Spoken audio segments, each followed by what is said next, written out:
প্রথম অতিথির কাছে, এবং আমি শুরুতেই তিনি বলেছেন তিনি পরিচয়টা দিতে যাচ্ছেন না, তো সরাসরি আমরা তার ঘটনাতেই যাবো, একদম সরাসরি। আপনার নামটা একটু প্লিজ বলবেন, তারপরে আপনার ঘটনা দিতে চাই। যদি আপনার নাম বলতে কোনো সমস্যা থাকে নাম না বলতে পারেন, কোনো সমস্যা নেই। আমার নাম ইশরাফ। ঘটনাটা হচ্ছে আমার সাথে ঘটনাটা ঘটেছিল ঢাকা খুলনার হাইওয়ে রাস্তা। জি। ঢাকা খুলনার হাইওয়ে রোডে ঘটনাটা ঘটছে। ঘটনাটা হয়েছিল যে আমি নর্মালি আমি রাতবেলা ট্রাভেল করি। তো আমি আর আমার কাজিন রেদওয়ান আমরা একবার ঢাকা থেকে খুলনা যাচ্ছিলাম, রাত্র 12টার দিকে আমরা রওনা দিই। তো নর্মালি ওখান থেকে আমরা যখন মানিকগঞ্জের রাস্তায় যাই, যেখানে মিশুক মনির ওনাদের যে অ্যাক্সিডেন্ট যে স্পটটা, ওখানে আমরা একটা পেট্রোল পাম্পে ঢুকি ওয়াশরুমে যাওয়ার জন্য।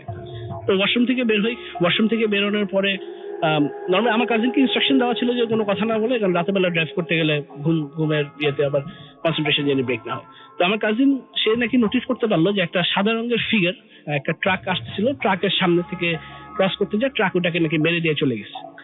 ট্রাক ওটা তো আমাকেও কিছু তখন বলেনি। তো ফেরিতে ওঠার পরেও আমাকে অ্যাকচুয়ালি রেদওয়ান বলতেছে যে এই ঘটনা ঘটেছে। তাই বলছি যে না, এটা আই ডোন্ট থিঙ্ক এটা কোনো সত্যি কিছু হবে, এটা মেবি তোমার ইমাজিনেশন। তো এনিওয়েজ আমরা ফেরি থেকে নেমে আবার যাওয়া শুরু করলাম। তো যেতে যেতে ফরিদপুরে একটা নতুন বাইপাস সড়ক হয়েছে, খন্দকার নুরুমিয়া সড়ক। তো ওই খন্দকার নুরুমিয়া সড়কে যখন আমরা যাচ্ছি, তো নুরুমিয়া সড়কটা বেসিক্যালি দুটা ক্ষেতের মাঝখান থেকে হয়েছে। তো ওখানে এরকম কোনো বড় গাছ নেই যেটা আপনার মানে গাড়ির ছাদের উপরে এত বড় কোনো গাছ নেই, সবই ছোট ছোট ছোট ছোট গাছ। আচ্ছা। তো হঠাৎ করে আমার গাড়ির উইন্ডশিল্ডের উপরে একটা বিগ স্প্ল্যাশ অফ ওয়াটার, অনেকগুলা পানি এসে পড়লো। তা আমার কাজিন বলে উঠলো হঠাৎ করে যে এটা কোথা থেকে আসলো। তা আমি বলতেছি মেবি বৃষ্টি হবে কিছু একটা। এনিওয়েজ তো আমরা ওখানে যে আবার ওই ভাঙার রাস্তায় উঠে আমরা আবার একটা পাম্পে দাঁড়ালাম। তো পাম্পে যখন আমি দাঁড়াই, আমার ড্রাইভার পিছে ছিল, তো সে নেমে ওই গ্লাস মুছতে ক্লিন করতে গেছে। তো ক্লিন করতে যায় বলতেছে যে ভাইয়া গাড়িতে তো খালি গ্লাসের উপরে পানি, বৃষ্টি পড়লে তো ছাদে পড়বে, বনেটে পড়বে, সাইডে থাকবে, শুধু গ্লাসে পানি। তখন আমাদের একটু মানে কি হলো এটা হঠাৎ করে। এনিওয়েজ তারপরে আমরা ওখান থেকে আবার রওনা দিলাম। তো কিছু দূর যাওয়ার পরে আমরা যেটা মজা জিনিস দেখছি, তখন অ্যারাউন্ড রাত্র প্রায় 2টা-2:30টার সময় হবে। ওই গোপালগঞ্জের যে রাস্তাটা ভাঙার থেকে ছাড়া ভাটিয়াপাড়ার মোড় থেকে, ওই রাস্তাটা আমরা দেখতে পাচ্ছি যে ঝাঁকে ঝাঁকে প্রায় 20-30 জন করে লোক, মনে হচ্ছে যে ক্ষেত থেকে কাজ করে এসে ওরা বাড়ি ফিরতেছে, এরকম ধরনের ড্রেস আপে তারা হেঁটে হেঁটে যাচ্ছে। অ্যারাউন্ড 1/2 to 1 কিলোমিটার ধরে আমরা এরকম ভিড় দেখলাম। আচ্ছা। এত রাত্রে সাধারণত ওখানে আসারই কথা না, মানে রাস্তার দুই পাশে এইভাবে করে আসারই কথা না। তো ওটা ছাড়া আমরা চলে গেলাম।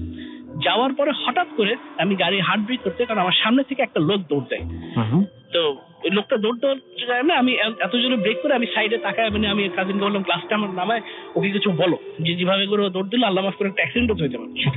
তো ও গ্লাস নামায় যখন বাম দিকে তাকালো, দেখলো যে ওখানে আর কেউ নেই। সারপ্রাইজিংলি এত মানে রাতে বেলা, এবং ওখানে কোনো খালি জায়গা, ওটা এমন তো না যে কোনো গাছ আছে বা কোনো জঙ্গল আছে যেখানে ঢুকে গিয়েছে, নাথিং লাইক দ্যাট। হঠাৎ করে ওটা দেখাতে মানে কিছু নাই, তখন আমরা একটা আরেকটু ভয় পাই। এনিওয়েজ আমরা তখন চালা থেকে ডিসাইড করলাম যে যাই হবে রাস্তায় যাই সামনে আমরা দেখবো, কথাবার্তা বলতে বলতে, যে আমরা কোনো অবস্থাতে গাড়ি থামাবো না। আচ্ছা। যাই হবে আমরা চলে যাবো। ও আচ্ছা, আপনারা ফেস করবেন, মানে আপনারা জাস্ট আপনাদের মতো চলে যাবেন? আমরা চলে যাবো, ওখানে আমরা কোনো কিছু, তো আমরা এখানে কোনো কিছু দাঁড়াবো না। এনিওয়েজ যাচ্ছি হঠাৎ করে, এটা হলো টঙ্গিপাড়ার মোড়ে, ওই বঙ্গবন্ধু মাজারের কাছের এরিয়াটা। ওখানে দেখি আমরা একটা মহিলা বেশ ভালো, মনে হচ্ছে দাওয়াত খেয়ে আসছে, এরকম কাপড় চোপড় পরে একটা বাচ্চা কোলে নিয়ে রাস্তার মাঝখানে স্টিল হয়ে দাঁড়ায় আছে। আমরা হর্ন দিলাম, হেডলাইট দিয়ে ইয়ে করলাম, হাই বিম দিলাম, কিন্তু সে সরছে না। তো আমি ওখানে ওকে মানে ক্রস করে আমরা তারপরে চলে গেলাম। তো তখন আমরা আসলেই ভয় পেয়েছি, কারণ রাত্রেবেলা অত রাত্রে খুবই স্বাভাবিক, তখন প্রায় 3টা, কারণ আমরা ভাটিয়াপাড়া ক্রস করে টঙ্গিপাড়ার কাছাকাছি প্রায় 3টা হবে। তারপরে আর দাঁড়াই না, আমরা একটু স্ট্রেট চলে গেছি গোপালগঞ্জ পুলিশ লাইনে। ওখানে লোকজন ছিল, রাস্তা ওখানে দোকানে বসে চা খেলাম, যতক্ষণ পর্যন্ত আজান দেওয়ার পরে আমরা একটু ফর্সা হওয়ার পরে তারপর রওনা দিলাম। এরপরে আর কোনো অসুবিধা হয়নি। ওকে, কিন্তু আপনার কি মনে হয়, আপনি যে প্রথমে যে ব্যক্তিকে দেখেছিলেন এবং পরবর্তীতে আরেকজনকে দেখলেন, কি মনে হয় কি হতে পারে? এরকম কোনো কিছু কি আপনার মানে জীবনে এইবারই প্রথম ঘটেছিল, নাকি এর আগেও এরকম কিছু? দিনের সাথে এটা ফার্স্ট টাইম, বাট আমার এক্সপিরিয়েন্স আরেকটু বেশি আছে। বাট এই পার্টিকুলার বিষয়টা আমি বলবো could be my imagination or could be something else, কারণ প্রথমটা আমার কাজিন একা দেখছে। তো আমি ভাবলাম যে ও বেবি টায়ার্ড, রাতের বেলা কিছু সেই কিন্তু আমার সাথে যেটা ওইখানে যে রাস্তার সামনে থেকে লোক দৌড় দিল, এটা আমি, আমার কাজিন, আমার ড্রাইভার, 3জন দেখি, সবাই মিলে দেখেছে। তো ওরা মানে এইটা আমার কাছে একটু অবাক লাগলো। তারপরে লোকগুলো এত লোক, কারণ আমার ড্রাইভার অফিসের থেকে বলছে ভাইয়া এত লোক কোথা থেকে আসতেছে, মানে কি অ্যাক্সিডেন্ট হইলো না, রাস্তায় কোনো গন্ডগোল হচ্ছে, কি ব্যাপার?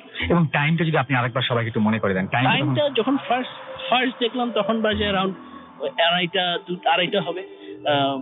ফার্স্টের যেটা মানিকগঞ্জে দেখছি ওটা হবে অ্যারাউন্ড 1টা, তার যেটা আমরা গোপালগঞ্জের রাস্তায় দেখলাম ওটা হবে 2:30। লাস্ট এনকাউন্টার ওই সময় সাধারণত মানুষজন, ওই এলাকার মানুষজনের ওই সময় জেগে থাকার কোনো কারণ নাই। অবভিয়াসলি না, মানে আনলেস কোনো সেটাই। কিছু না থাকে। তো গ্রাম আছে, বাট রাস্তার সাইডে তো গ্রামটা হলে ভিতরের দিকে যাইতে হবে, তাই না? আচ্ছা, আপনার নামটা একটু বলতে হবে কিন্তু। আমার নাম হচ্ছে রেদওয়ান। হ্যাঁ, ওই যে যে এতক্ষণ ধরে বলছিলেন আপনার কথাই, যে আপনি একটা কাজিন ছিলেন। হ্যাঁ, আপনার দুজন একসঙ্গে যাচ্ছিলেন। আমার কথাই বলতেছিল।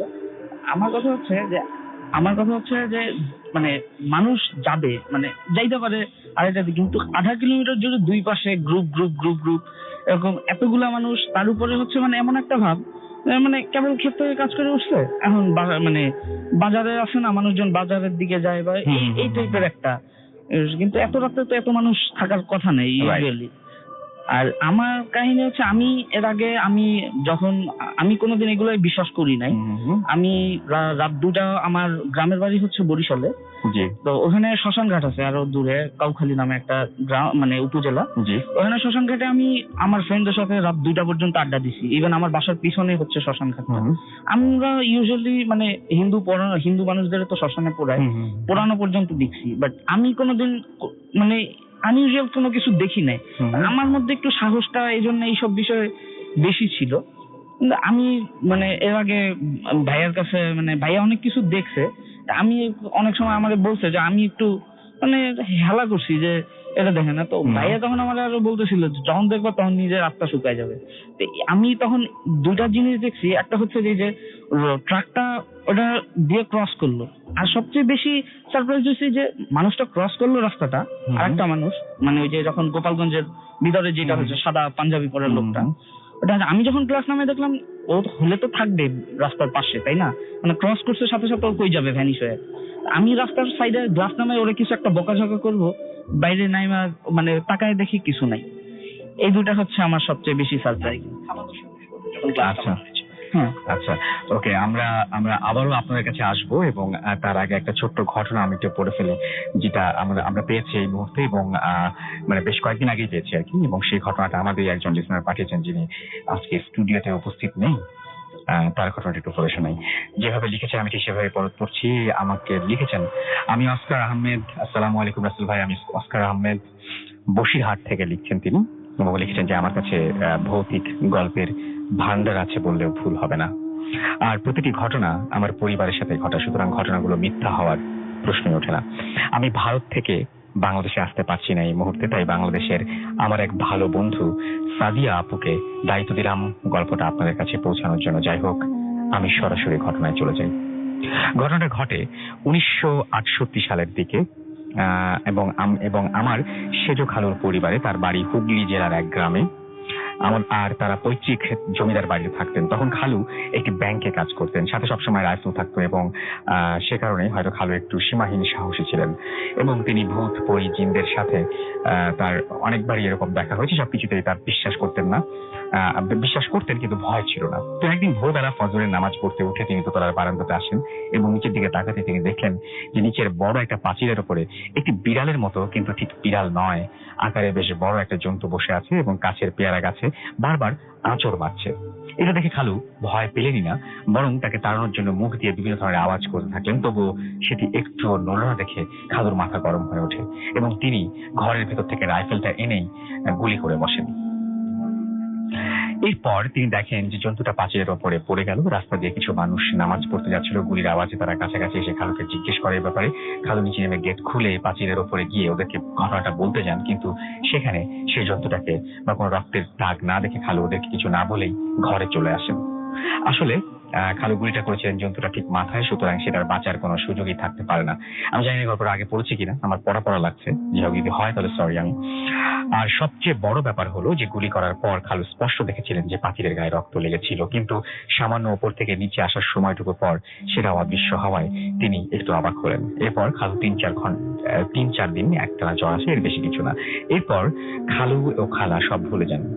এর প্রায় 1 বছর পর খালা হাসপাতালে ভর্তি হন। সংসারে নতুন সদস্য আসছে, সবাই খুশি। খালা তার প্রথম সন্তানকে নিয়ে বেডে শুয়ে আছেন। ছেলে হয়েছিল। আমার ছোট খালা আর নানিমা হাসপাতালে ছিলেন সে সময়। সে রাতে খালার সন্তান হয়েছিল। খালু ব্যাংকের একটি কাজে আটকা পড়ায় সেদিন হাসপাতালে আসতে পারেননি। সে রাতে খালা একা বেডে শুয়ে আছেন, বাচ্চা অন্য একটি ছোট বেডে ছিল। রুমের বাইরে নানিমা বেঞ্চে ঘুমিয়ে পড়েন, কিন্তু ছোট খালা তখনও জেগেছিলেন। রুমের কাঁচের জানলা দিয়ে ভেতরের বাচ্চাটাকে দেখছিলেন। এরপরই হঠাৎ ছোট খালা দেখলেন যে ভেতরে কোথা থেকে কি জানি একটা বিড়াল ঢুকেছে।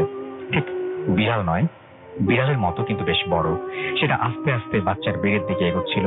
এই সময় ছোট খালা ভাবলেন নানিমাকে বা কোনো নার্সকে ডাকবেন, কিন্তু ঠিক সেই সময়ই জন্তুটা তার দিকে একবার তাকালো।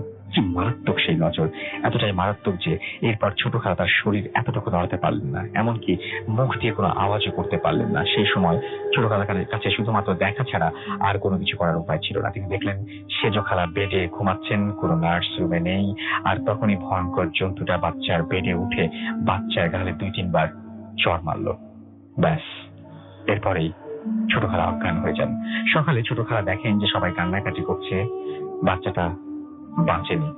এবং তখন খালু এসে সবাইকে কান্নাকাটি করতে দেখলেন, কিন্তু অবাক বিষয় হলো নিজের বাচ্চার মৃত্যুর খবর শুনেও খালু এক ফোঁটা চোখের পানি ফেলেননি। এরপর কিছুক্ষণ পর ছোট খালা সবার সামনে রাতের ঘটনাটা বললে সবাই বেশ ভয় পান, দোয়া পড়তে শুরু করেন। কিন্তু কথাটা শোনার পরই খালু সবাইকে বলেন যে গত রাতে তিনি স্বপ্নে ঠিক এই ঘটনাটাই দেখেন। শুধু তার স্বপ্নের শেষে ওই ভয়ঙ্কর জন্তুটা খালুর দিকে তাকিয়ে খুব খারাপ ভাবে কিছু একটা বলেছিল। এই ছিল ঘটনা। এবং ঘটনা হয়তো অনেকটা সহজ করে বললাম, কিন্তু এই ঘটনা মনে পড়লে এখনো আমার চোখে পানি আসে। ভালো লাগলে পড়ে শোনাবেন। আমি পড়ে শোনালাম। আপনি যেহেতু শুরুতেই বলেছেন যে আপনার কাছে গল্পের ভান্ডার রয়েছে, এবং আমি চাই যে আপনি এক একে আপনার ঘটনাগুলো পাঠিয়ে দিন। আজকে একটু পরে আমরা ধানমন্ডির কিছু ঘটনা শোনাবো আপনাদেরকে। যারা এসছেন এই মুহূর্তে স্টুডিওতে উপস্থিত আছেন, এবং স্টুডিওতে যারা তাদের প্রথম ঘটনা বলেন তাদের পরের ঘটনাগুলো আরো মারাত্মক, আরো ভয়ঙ্কর।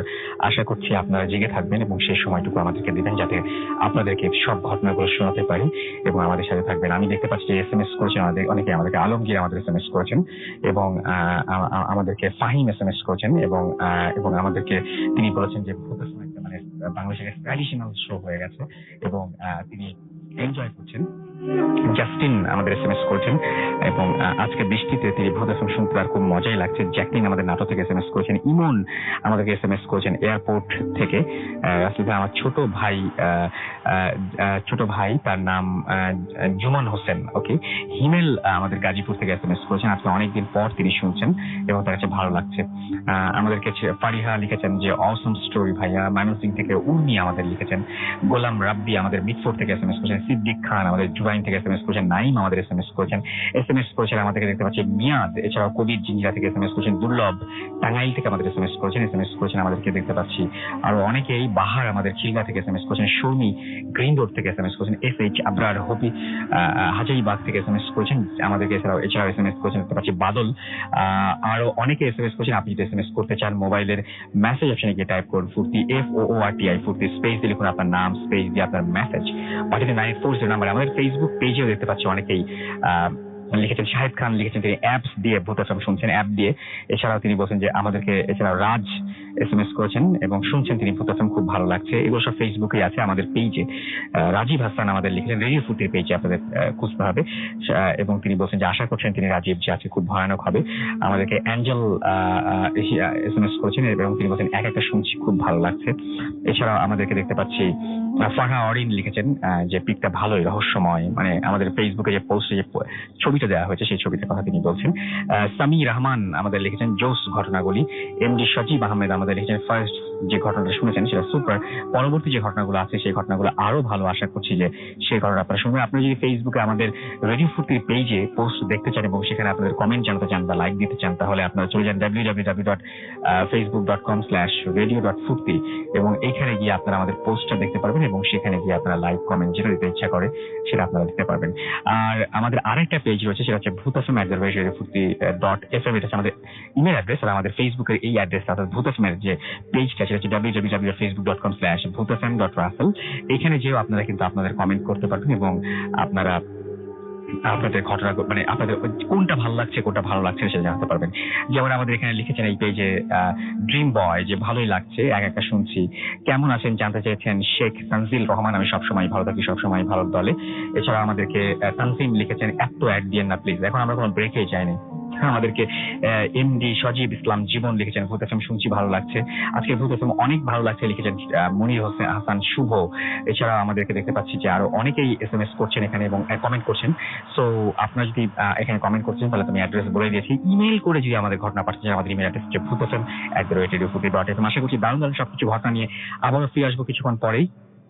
সুতরাং আমাদের একটা ব্রেক নিতে হচ্ছে, বুঝতেই পারছেন। ব্রেকের পরে আবারও ফিরে আসছি, কোথাও যাবেন না, আমাদের সঙ্গে থাকুন। স্টে টিউনড টু রেডিও ফুর্তি এন্ড ডোন্ট স্টপ দ্য ফুর্তি।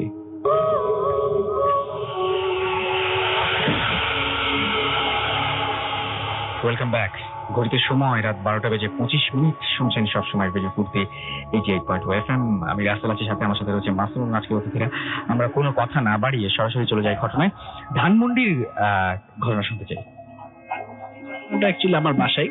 জি, এটা অ্যাকচুয়ালি 2013 এ হজের সময়ের ঘটনা এটা। জি, এটা আমার কাছে খুব ইন্টারেস্টিং লেগেছে, আপনারা সবাই মন দিয়ে শুনবেন, খুবই ইন্টারেস্টিং। লাস্ট থেকে মানে বিরাট টুইস্ট আছে আর কি। হ্যাঁ, তো হজের সময় ঘটনা এটা জিনিসটা হচ্ছে যে আমি সকালবেলা ঘুম থেকে উঠে, তখন হলিডে দিন, আমি উঠে নাস্তা খেলাম আমাদের লিভিং রুমে।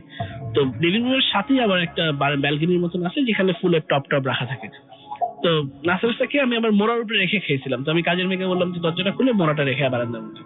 তো কাজের মেয়ে দরজা খুলে দেখে যে টপ সব ভাঙা এবং একটা টব অলমোস্ট 2 থেকে 3 ফিট দূরে পড়ে আছে। এন্ড সবচেয়ে ইন্টারেস্টিংলি একটা টবের মধ্যে মাটির মধ্যে 3 আঙ্গুলের দাগ, অ্যাজ ইফ কেউ স্ক্র্যাচ করে গেছে, মাটিটা টেনে উঠে নিছে এরকম। তো ওটা দেখার পরে আমি আম্মাকে ডাকলাম, এটা কি অবস্থা। মজার জিনিস হচ্ছে এই এত বড় বড় টব কেউ এসে বাইরে থেকে ইট মেরে ভাঙা সম্ভবই না। এটা দেখে মনে হচ্ছে সুপার ন্যাচারাল কিছু, কারণ আমাদের ওটা পুরো এনক্লোজড জায়গা, ওখান থেকে বাইরে থেকে এসে কেউ কিছু করবে এরকম মনে হয় না। তো ওটা করার পরে আব্বু তখন লাঞ্চে আসলো বাসায়। তো আসার পরে আব্বাকে বললো যে দেখো তো কি ব্যাপার এখানে। তখন ওটা পরিষ্কার করেনি, ওটা ওখানেই ছিল। আব্বা দেখার পর আব্বা বললো যে দেখো জিনিসটা আমার কাছে কোনো মানে নর্মাল লাগছে না, তো আমরা লোকাল মসজিদ থেকে একজন ইমাম সাহেবকে এনে দেখাই না যদি কোনো সমস্যা থাকে। আব্বা স্ট্রিট ফরওয়ার্ড ওদিকে চলে গেল। আমি মানে সুপার ন্যাচারাল ব্যাপারটাই সে ফার্স্ট অ্যাড্রেস করলো।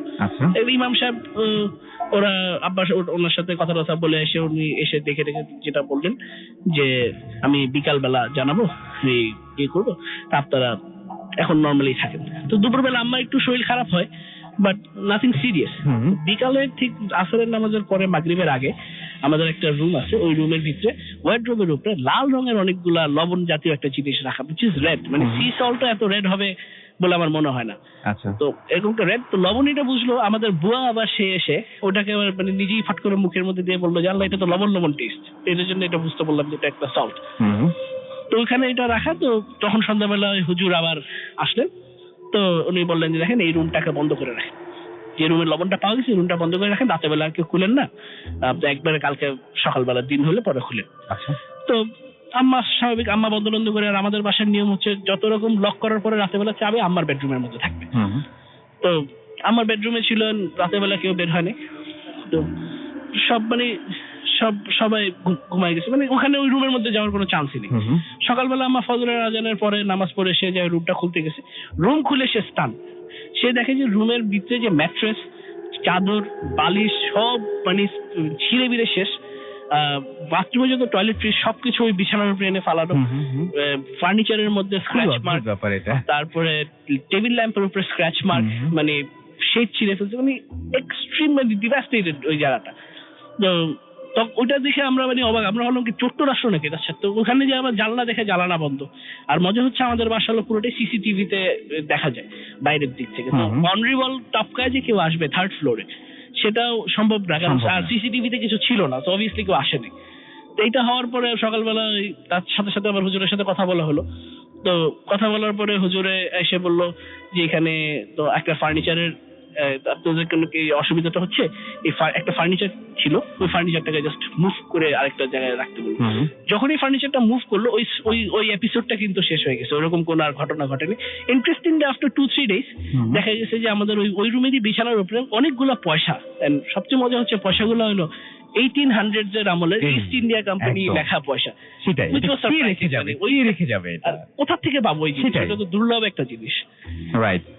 এই ছিল ওই বাসার এবং আপনারা পরে কি উদ্ধার করতে পেরেছেন এখনো পর্যন্ত আসলে, যে আসলে কি ছিল বা এরকম? এইটা অ্যাকচুয়ালি ভাবে তো প্রুফ করা যায়নি, বাট যেটা আমরা বুঝতে পেরেছি যে ওটা ওদের কোনো প্যাসেজ ছিল হুম, হুম। যেটাকে মেবি আমরা ব্লক করেছি, এটার জন্য মেবি ওরা চলাচল অসুবিধা হওয়ার Right. কারণে এখানে একটা তাণ্ডব করছে। আচ্ছা, আরেকটা জিনিস জিজ্ঞেস করি, সেটা হচ্ছে যে এই যে আপনারা যে এই বাসাটা নিয়ে বলছিলেন, জি। এই বাসায় ধরেন যে আপনারা যে আছেন, আপনারা টিকে আছেন, একই প্রবলেম কি যদি কোনো গেস্ট আসে বা থাকতে চায় তাদের কি? হ্যাঁ, এইটা তো যেরকম স্পেশালি আমার রুমে আচ্ছা। আমি ছাড়া কেউ থাকতে পারে না। আমি আচ্ছা। মানে আমি থাকলে সবাই থাকতে পারে, আমি না থাকলে থাকতে পারে না।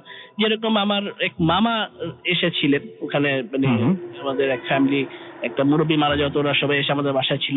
তো আমার মামা ঘুমাইছেন, তো আমার মামা একটু স্কেপটিক ছিল। তো আচ্ছা। উনি আবার একটু জিন ভূত নিয়ে একটু গল্প গল্প করে হাসি ঠাট্টা করে রাতে বেলা সি ওয়েন্ট টু স্লিপ।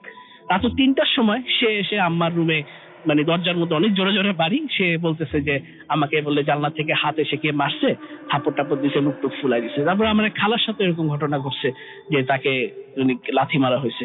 আলহামদুলিল্লাহ কোনো ড্যামেজ হয়নি, বাট ঘটনা ঘটে। ঘটে। হ্যাঁ, আমার সাথেও একটা আরেকটা ঘটনা হয়েছে। জি।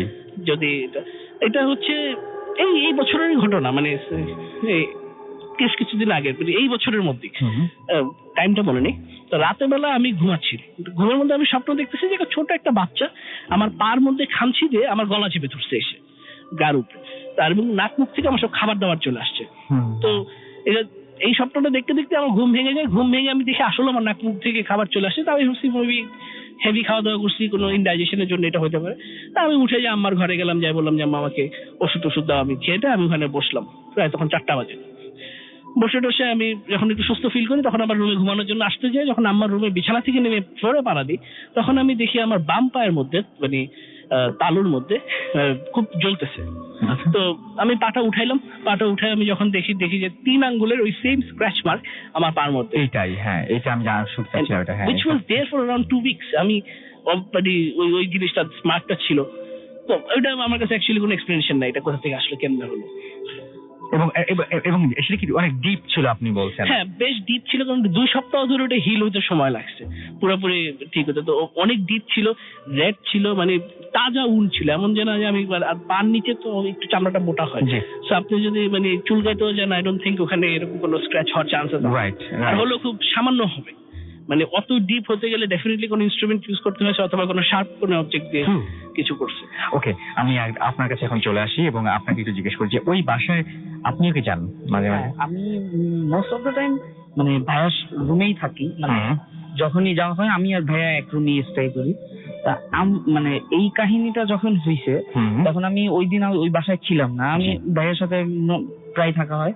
তো এটা হওয়ার পরে পরের দিন সকালবেলার সাথে সাথে আমার তখন বাসা ছিল হচ্ছে নিকুঞ্জতে। হুম। তো ওইখান থেকে আমার ভাইয়া নিয়ে আসে। এরপর থেকে আমি মোটামুটি এই কাহিনীটা মোটামুটি একটু ভয় পাই, যেহেতু ভয় পাওয়ারই ছিল। স্বাভাবিক, খুবই স্বাভাবিক। আমি মানে ওইখান থেকে মানে অনেকদিন ভাইয়ের বাসায় স্টে করছি এই জন্য যে কিন্তু আপনার সাথে কোনোদিন কোনো প্রবলেম হয় নাই? আমার সাথে হয়েছে সামান্য 2-1টা। যেমন? একটা হচ্ছে আমি যখন ফার্স্টে এই যে নিকুঞ্জতে আমি যখন শিফট হয়েছিলাম, মানে ফ্রেন্ডদের সাথে আমি থাকতেছিলাম। তো ওইখানে হচ্ছে কি আমি ফার্স্টে মানে ওটা ডুপ্লেক্স বাসা ছিল। তো উপরে নিচতলাটা মোস্ট অফ দ্য টাইম নিচতলায় আমার বেড ছিল, কিন্তু ফ্রেন্ডরা সবাই উপর তলায় থাকে, তো আমি একা নিচতলায় থাকবো, এটা কেমন যেন মানে ফ্রেন্ডদের সাথে থাকতেছি। মানে ওই দিন আমি ফার্স্ট উঠছি, তো আমি গেছি মানে উপরের দিকে যে আমি যাবো, রাত তখন প্রায় 1-1:30 বাজে। মানে ফ্রেন্ডরা তো আড্ডাবাজি করতেছি, ব্যাচেলর লাইফ একটু, তো পড়াশোনা শেষ করছি একটু ফার্স্টের দিন। তো নিচ থেকে আমি বালিশ আনতে গেছিলাম, যে আমার বেডের উপরে বালিশ থেকে আমি উপরে এসে ফ্রেন্ডদের সাথে ফ্লোরিং করে শুবো। আমি যখন বালিশ আনতে গেছি, বালিশ নিয়ে ওঠার সময় মানে বাসার যেহেতু ডুপ্লেক্স, সিঁড়িটা একটু মোড়ানো, তো ওই সিঁড়ির ওই পাশে একটা ব্যালকনি ছিল। সিঁড়ির ব্যালকনির ওইখানে কিছু নাই, মানে জাস্ট একটা ব্যালকনি, ওই পাশটা ফাঁকা, মানে দোতলার উপরে। তা আমি যখন উঠলাম, হঠাৎ করে আমার চোখের কর্নার দিয়ে, মানে আমি ওঠার সময় যখন মোড়ানো, যেহেতু ফেসটা হাফ ওয়ে গেছে ব্যালকনির সাথে, তা আমি চোখের কারণে মানে দেখলাম কি একটা কালো জাতীয় কি যেন একটা ব্যালকনি থেকে মানে উড়ে চলে গেছে, মানে সোজা ব্যালকনি দিয়ে লাফ দেওয়া টাইপের মানে গেছে। তো আমি সাথে সাথে মানে দাঁড়ায় ভালো করে মানে আরেকটু স্টে হইলাম। স্টে হওয়ার পরে ওইখানে মানে ফার্স্টে রাতে আর কিছু বলি নাই, ফার্স্টে আমি ভাবছি যে হয়তো কিছু একটা হতে পারে। পরের দিন সকালবেলা আমি ফ্রেন্ডদের কাছে জিজ্ঞাসা করছি এখানে কোনো কিছু, ওরা আমার সাথে ফাইজলামি শুরু করছে, না এরকম তো ভূত টুত। কিছুদিন পরে আরেকজনের কাছ থেকে শুনছি যে ওই বাসাটায় নাকি অনেক আগে একটা মেয়ে সুইসাইড করছিল, মানে এটা আর কি শুনছি। আমার কাছে তখন একটু আজব লাগছে যে হয়তো কোনো কিছু হয়তো এই কারণে হইতে পারে। ওকে ওকে, থ্যাংক ইউ সো মাচ, আপনাকে অনেক ধন্যবাদ। এবং আমরা দেখি কিছু SMS পড়ে ফেলি আমরা এই মাঝখানে। অনেকেই আমাদের SMS করছেন এবং আমি দেখতে পাচ্ছি যে এই মুহূর্তে এমডি ইসলাম শরীফ আমাদের SMS করেছেন এবং তিনি নাইস স্টোরি, অনেক ভালো লাগছে। হ্যাঁ, আমি একটা জিনিসে খুব অবাক হচ্ছে যে এই যে 3 আঙ্গুলে যে স্ক্র্যাচের কথাটা শুনলাম, এটা যদি আপনি যদি মানে সামনে কোনোদিন দেখেন, মানে প্রথমে ছিল এটা আলমারিতে, তারপরে এটা বিভিন্ন জায়গায় এবং একটা না টবে, তারপরে আলমারিতে, তারপরে নিজের শরীরে, তো এই ব্যাপারগুলো এবং হঠাৎ করে যদি দেখেন যে আপনার জিনিসপত্র উল্টাপাল্টা হচ্ছে বা কিছু জিনিসপত্র আপনি বাসায় পেয়ে যাচ্ছেন, এরকম আনএক্সপেক্টেড জিনিসপত্র বা আনওয়ান্টেড কোনো জিনিসপত্র মনে হয় কেউ পেতে চান না যে বাসায় আসুক, কেউ দিয়ে যাক, এটা খুব আসলে আনন্দের বা সুখের না। এবং ধানমন্ডি নিয়ে তো আমরা অনেক ঘটনা বলেছি এবং ধানমন্ডি থেকে যারা আসেন তারা এরকম আজব এবং অনেক ধরনের ভয়ঙ্কর অদ্ভুত টাইপের ঘটনা নিয়ে আসেন এবং আপনারা মানে পছন্দ করেন সেটা। এবং এখন দেখতে পাচ্ছি যে অনেকেই SMS করে জানিয়ে দিচ্ছেন। তানভীর আমাদের SMS করেছেন এবং তিনি হচ্ছে ফার্স্ট স্টোরিটার এখনো প্রশংসা দেখতে পাচ্ছি। ইমতিয়াজ আমাদের SMS করেছেন পালকি মাসুম তেজগা থেকে এবং তিনি বলছেন তার কাছে অনেকগুলো ঘটনা রয়েছে। খুলনা থেকে আনোয়ার এবং তার ওয়াইফ আফরিন তারা সেগুলো শোনেন এবং তিনি বলেছেন যে তিনি ওয়েলকাম জানিয়েছেন। এবং আমাদেরকে সাইম শাহজাহানপুর থেকে SMS করেছেন এবং আমাদেরকে SMS করেছেন দেখতে পাচ্ছি অভি গাজীপুর থেকে। এছাড়াও আমাদেরকে দেখতে পাচ্ছি পাপ্পু জামালপুর থেকে SMS করেছেন আমাদেরকে বরিশাল থেকে জিলানি মহিউদ্দিন। এবং সেকেন্ড ঘটনাটা তার কাছে খুবই ভয়ঙ্কর লেগেছে। আমাদের কাছে পারভেজ SMS করেছেন আমাদেরকে আসল গাজী জিগাতলা থেকে এবং তিনি প্রথম শুনছেন জানিয়েছেন। শিমুল আমাদের অনেকদিন পর শুনছেন, ওয়েলকাম ব্যাক। আমাদেরকে এছাড়াও হাসিবুল SMS করেছেন নন্দনগাছি চারঘাট থেকে, প্রথম জোস হচ্ছে। আমাদেরকে এছাড়াও সুব্রত SMS করেছেন রাজারবাগ থেকে এবং তিনি বলছেন যে কিছুক্ষণ আগে মাত্র তিনি জয়েন করেছেন। ওয়েলকাম টু ভূত এফএম। আশা করছি যে আপনার আজকের সময়গুলো আমাদের সাথে অনেক ভালো কাটবে। রাজীব আমাদের SMS করেছেন আনু। এছাড়াও SMS করেছেন জামাল উদ্দিন উদয়। এছাড়াও কবির জিঞ্জিরা থেকে আমাদের SMS করেছেন। এছাড়াও আমি দেখতে পাচ্ছি যে আমাদের এখানে অনেকেই ফেসবুকে আমাদের সাথে আছেন। আমি তার আগে জানিয়ে দিই কিভাবে আমাদের SMS করতে হবে। আমাদের SMS করতে হলে মোবাইলের মেসেজ অপশনে গিয়ে টাইপ করুন ফুর্তি FORTI ফুর্তি, স্পেস দিয়ে লিখুন আপনার নাম, স্পেস দিয়ে আপনার মেসেজ পাঠিয়ে দিন 9840 নাম্বারে। আমাদের ইমেল করতে চাইলে আমাদের ইমেল অ্যাড্রেস হচ্ছে bhootfm@radiofurti.fm which is BHWTFM@RADIOFORTI.FM। আপনার নাম, ঠিকানা এবং ফোন নাম্বার সহ আপনার জীবনে ঘটে যাওয়া বা আপনার জানা সেরা ঘটনা পাঠিয়ে দিন আমাদের কাছে। আমাদেরকে অবশ্যই ফেসবুকে আপনারা জানান কেমন লাগছে আজকের ঘটনাগুলো এবং সেই জন্য আপনাদের যেটা করতে হবে আমাদের ফেসবুকের পেজে চলে আসতে হবে। আমাদের দুটো পেজ রয়েছে, একটা হচ্ছে www.facebook.com/radio.furti এবং www.facebook.com/bhootfm.russell। আমি দেখতে পাচ্ছি যে আমাদের এখানে সাকিব SMS করেছেন এবং আমাকে বলছেন যে ভাইয়া আপনার পেজটা শেয়ার করলে ভালো হতো। আমি আমার পেজটাই বললাম, bhootfm@radiofurti.fm হচ্ছে ইমেল অ্যাড্রেস, এখানে আমাকে পেয়ে যাবেন। এবং আমাদের www.facebook.com/radio.furti অথবা www.facebook.com/bhootfm.russell। bhootfm.russell তো bhootfm পেজ, সুতরাং সেখানে আপনি পাবেনই। হাসিদ উদ্দিন লিঙ্কন আমাদের লিখেছেন যে তিনি লাইভ শুনছেন আজকে। মিনহাজ আমাদের লিখেছেন ঘটনাগুলো খুব দারুণ। আমি আরো কিছু ঘটনা ভাইয়ের কাছ থেকে শুনবো আসলে, ইনফ্যাক্ট মানে দেশের বাইরের কিছু ঘটনা রয়েছে। আপনি ভাই একটু রেডি করে রাখেন, আমি এক্ষুনি আপনার কাছে আসবো। এছাড়াও দেখতে পাচ্ছি যে আমাদেরকে আবিদ হাসান SMS করেছেন এবং SMS করেছেন আমাদের তুষার আহমেদ এবং তার ফার্স্ট SMS। এবং আমাদেরকে দেখতে পাচ্ছি আহমেদ রিয়াজ লিখেছেন স্টোরিগুলো অস্থির হচ্ছে। এছাড়া আমাদেরকে বিবরণ আপন লিখেছেন যে আই মিস ইউর অল, আচ্ছা তিনি কয়েকদিন ধরে ভাই মিস করেছেন আমাদের প্রোগ্রাম, সেটা জানিয়েছেন আমাদেরকে। এছাড়াও লিখেছেন রাসেল ভাই নিয়মিত শ্রোতা, আমাদেরকে রিফাজ সরকার লিখেছেন এবং প্রথম কমেন্ট করলেন তিনি, পড়বেন প্লিজ। আমি পড়ে ফেললাম আপনার কমেন্টটা এবং এরপরের কমেন্টগুলো আবারও ফিরে আসি। তার আগে একটু ভাইয়ের কাছে চাই, আপনি দীর্ঘদিন সময় স্টেটসে ছিলেন এবং সেখানে আপনার পড়াশোনার সময়টা ওখানেই কেটেছে। আমি একটু জানতে চাই আপনার কাছে যে ওইখানেও আপনি কিছু জিনিস ফেস করেছেন, সেগুলো। আচ্ছা, ফার্স্ট আমি ফেস করি আমেরিকাতে, আমি ইউনিভার্সিটির নামটা না নিয়ে, না দরকার নাই, একদম খুবই রিনাউন্ড একটা ইউনিভার্সিটি এবং খুবই এক্স্যাক্টলি। এনিওয়েজ, তো আমি আমার ফ্রেন্ড ওইখানে পড়তো, আমি ওকে ভিজিট করতে যেতাম সবসময়। তো একবার একটা ইনসিডেন্ট এরকম হচ্ছে যে আমরা বাংলাদেশে আসবো বেড়াতে, তো ওকে আমি প্যাকিং এ হেল্প করতে ওর ওখানে যাই। তো ওর ডর্ম রুম রুমটা ছিল সিঙ্গেল রুম আর অনেক ছোট একটা ডর্ম রুম ছিল। তো ডর্ম রুমের ডেসক্রিপশনটা ছিল বেসিক্যালি একটা খাট, একটা পাওয়ার টেবিল, আর খাটের সামনে একটা ওয়ার্ডরোব, তার সামনে হলো গিয়ে বাইরে এক্সিট এন্ট্রি ডোরটা। ওখানে একটা ছোট্ট একটা স্পেসও ছিল, মানে একটা মানুষ দাঁড়াতে পারবে এরকম একটা জায়গা। তা আমি গেলাম ওকে প্যাকিং এ হেল্প করতে, তো বিছানার সামনে দাঁড়া ওকে আমরা হেল্প করতেছি, আমি ছিলাম। তা আমি হঠাৎ করে দেখি চোখের এক দিকের দিকে তাকায় দেখেছি যে একটা ফিগারের মতন, looks like a human figure okay, ওখানে বসে আছে, ব্ল্যাক কিন্তু ইয়েলো আইস। যেটা দেখে মানে ওর বোঝা গেল চোখটা দেখে যে আমার দিকে তাকায় আছে। তো আমরা ভাবলাম যে পড়ালেখার প্রেসারে এই সেমিস্টারে মাত্র ফাইনাল শেষ করে আসলাম, তো অবভিয়াসলি উই আর টায়ার্ড, তো কিছু না কিছু উল্টাপাল্টা চিন্তা ভাবনা চলতেছে মাথায়, চলে দেখলাম। তো ঠিক আছে, আমি ওটার পাত্তা দিলাম না, আমি নেমে গেলাম ওর সাথে। নেমে আমরা নর্মালি আমরা ট্রেন দিয়ে যাই আমাদের এয়ারপোর্টে, তো ওখানে আমরা ট্রেন না নিয়ে উই টুক আ ট্যাক্সি। তো ট্যাক্সিতে উঠে আমরা ওকে বলতেছি যে আচ্ছা তুমি কি এরকম, তোমার কি ডর্মে ভুট্টুত আছে? মানে আমি জাস্ট জোক করতেছি ওর সাথে, তোমার ডর্মে কি ভুট্টুত আছে নাকি, দেখো তো, আমি তো এরকম একটা ভূত দেখছি তোমার ডর্মে।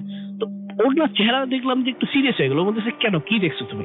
তা আমি বললাম যে না, আমি দেখলাম এরকম একটা ব্ল্যাক ফিগার, এরকম ইয়েলো আইজ আমার দিকে তাকায় আছে। তো ওর রিয়াকশনটা ছিল দেখার মতন। ও বলতেছে ও মাই গড, এটা তো আমি পুরো সেমেস্টার ধরে দেখতেছি, আমি তো ভাবছি যে টায়ার্ড হয়ে আমি এটা দেখতেছি, তুমি একই জিনিস কিভাবে দেখলা? আর আমাকে কোনো দিনও এইসব কথা বলে না, বিকজ সেগুলো বিশ্বাসই করে না। তো ওই একটা এক্সপিরিয়েন্স যেটা আমি দেখে অ্যাকচুয়ালি আমি মানে স্টান্ড হয়ে গেছি যে কিভাবে সম্ভব যে একই রকম জিনিস দুজন দেখলাম। এবং আপনি তো মনে হয় ওইটা কি আপনার ফার্স্ট ভিজিট ছিল, মানে ফ্রেন্ডের বাসা বা যাওয়া বা এরকম? না, আমি ওখানে আগেও গিয়েছি, তো কোনদিন এরকম ফিল করেননি? ওরকম ফিল করি ওই দিনই পার্টিকুলার আমি চোখের সামনে দেখি আর কি, আগে এরকম চোখের সামনে আমি মানে এত ক্লিয়ারলি দেখিনি, প্রবাবলি কিছু দেখেছি, আই হ্যাভেন্ট নোটিসড।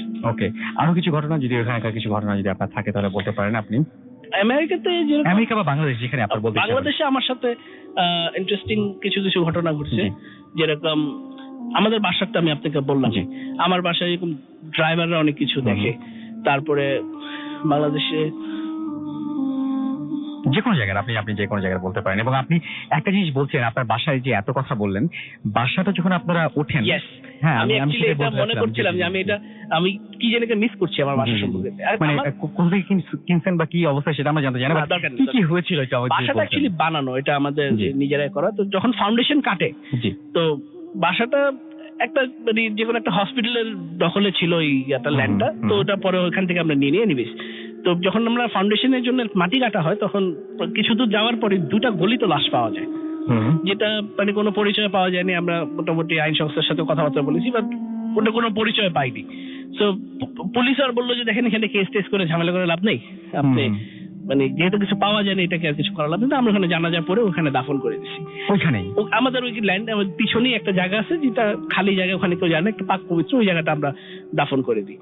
তো ওটা ওইরকম ঘটনা। আমার ড্রাইভারও অনেক সময় দেখা গেছে রাত্রেবেলা যদি কিছু দিতে আসে, সে অনেক কিছু দেখে।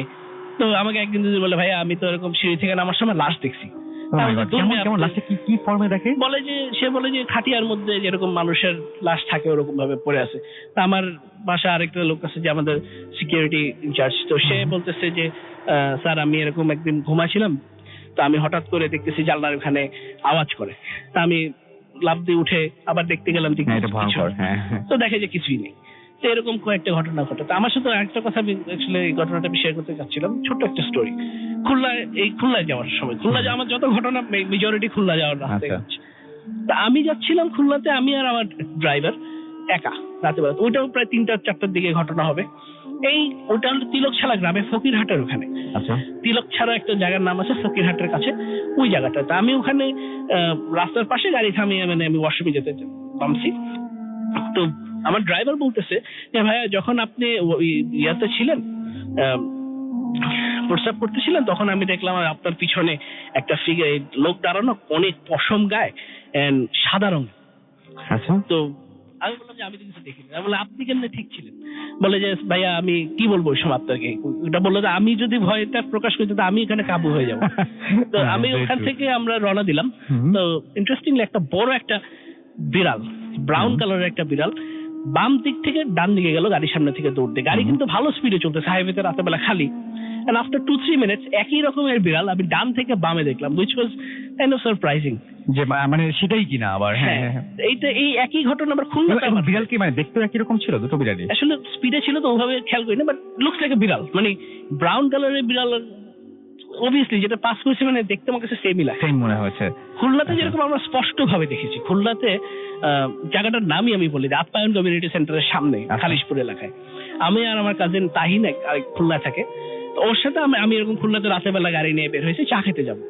তো ওখান থেকে আমরা ক্রস করছি, কারণ আমার নানা বাড়ি ছিল খালিশপুরে, তো আমরা ক্রস করছি। তো ওই আপ্যায়ন কমিউনিটি সেন্টারের সামনে এরকম দেখি যে একটা কি ছাদের মধ্যে একটা ঝাপসা ঝাপসা কি দাঁড়ায় আছে বা এরকম একটা কি একটা দেখলাম। তো ওটা দেখার পরে ওটা আমরা পাত্তা দিই না, কিন্তু ইন্টারেস্টিংলি বিড়ালের ঘটনা আবার ঘটে, বাম থেকে ডানে আবার কিছু দূর গেলে ডান থেকে পাবে। ওই দিন ও ছিল পিছনে গাড়ির ভিতরে, রেদওয়ানও ছিল আমার সাথে। আচ্ছা, দুজনেই ছিলেন আপনারা হ্যাঁ, এবং আপনি আমরা- সেম জিনিস দেখেছেন? হ্যাঁ, আমরা 3 জনই ছিলাম, সাথে ভাইয়ের বডিগার্ড তো দেখছে 4 জন। উনি দেখছে কিনা খেয়াল করি না, তাহিনের ভাই তো সামনে বসা ছিল, আমি মাঝখান দিয়ে দেখতেছিলাম, গাড়ির মাঝখানে বসে 3 জনে গল্প করতেছি। তখন আর কি আমি মাঝখান দিয়ে মানে খেয়াল করছি, তাহিন ভাইয়ের নোট বলছে জিনিসটা দেখছো, আর ভাই বলছে হ্যাঁ আমি দেখছি, আর আমিও তখন আর কি খেয়াল করছি। ওকে, আপনাকে তাহলে শেষ একটা কোশ্চেন করি, সেটা হচ্ছে যে আপনি এত কিছু দেখেছেন, আপনাদের বাসা যেটা, সেই বাসাতে তো মানে বড় হয়েছেন আপনি যেখানে, বা জি, মানে আপনার কখনো ভয় লেগেছে, মানে ভয় পান? অ্যাকচুয়ালি মানে ভয় তো অবভিয়াসলি পাই, মানে ভয় না পাওয়ার কোনো কারণই নাই, কারণ যেসব ঘটনা ঘটে বাসার মধ্যে আরো 2-1টা স্টোরিজ আছে, যদি আপনার সময় দেন পরে আমি বলবো। তো ভয় অবশ্যই লাগে, বাট অবশ্যই হয়ে গেছে এখন। ওকে, আচ্ছা, আমরা অন দ্যাট নোট আমরা একটা ব্রেকে চলে যাব এবং ব্রেকের পরে আবারও ফিরে আসবো, এবং যাওয়ার আগে জানি যে আমাদের যদি এসএমএস করতে চান, মোবাইলের মেসেজ অপশনে গিয়ে টাইপ করুন ফুর্তি FORTI ফুর্তি স্পেস দিয়ে করে আপনার নাম স্পেস দিয়ে আপনার মেসেজ পাঠিয়ে দিন 9840 নাম্বারে। আমাদের যদি ইমেল করতে চান, আমাদের ইমেল অ্যাড্রেস হচ্ছে bhutfm@furti.fm, which is BHWTFM@radio.forti.fm। আপনার নাম, ঠিকানা এবং ফোন নাম্বার সহ আপনার জীবনে ঘটে যাওয়া বা আপনার জানা সেরা ঘটনাগুলো লিখে পাঠিয়ে দিন আমাদের কাছে।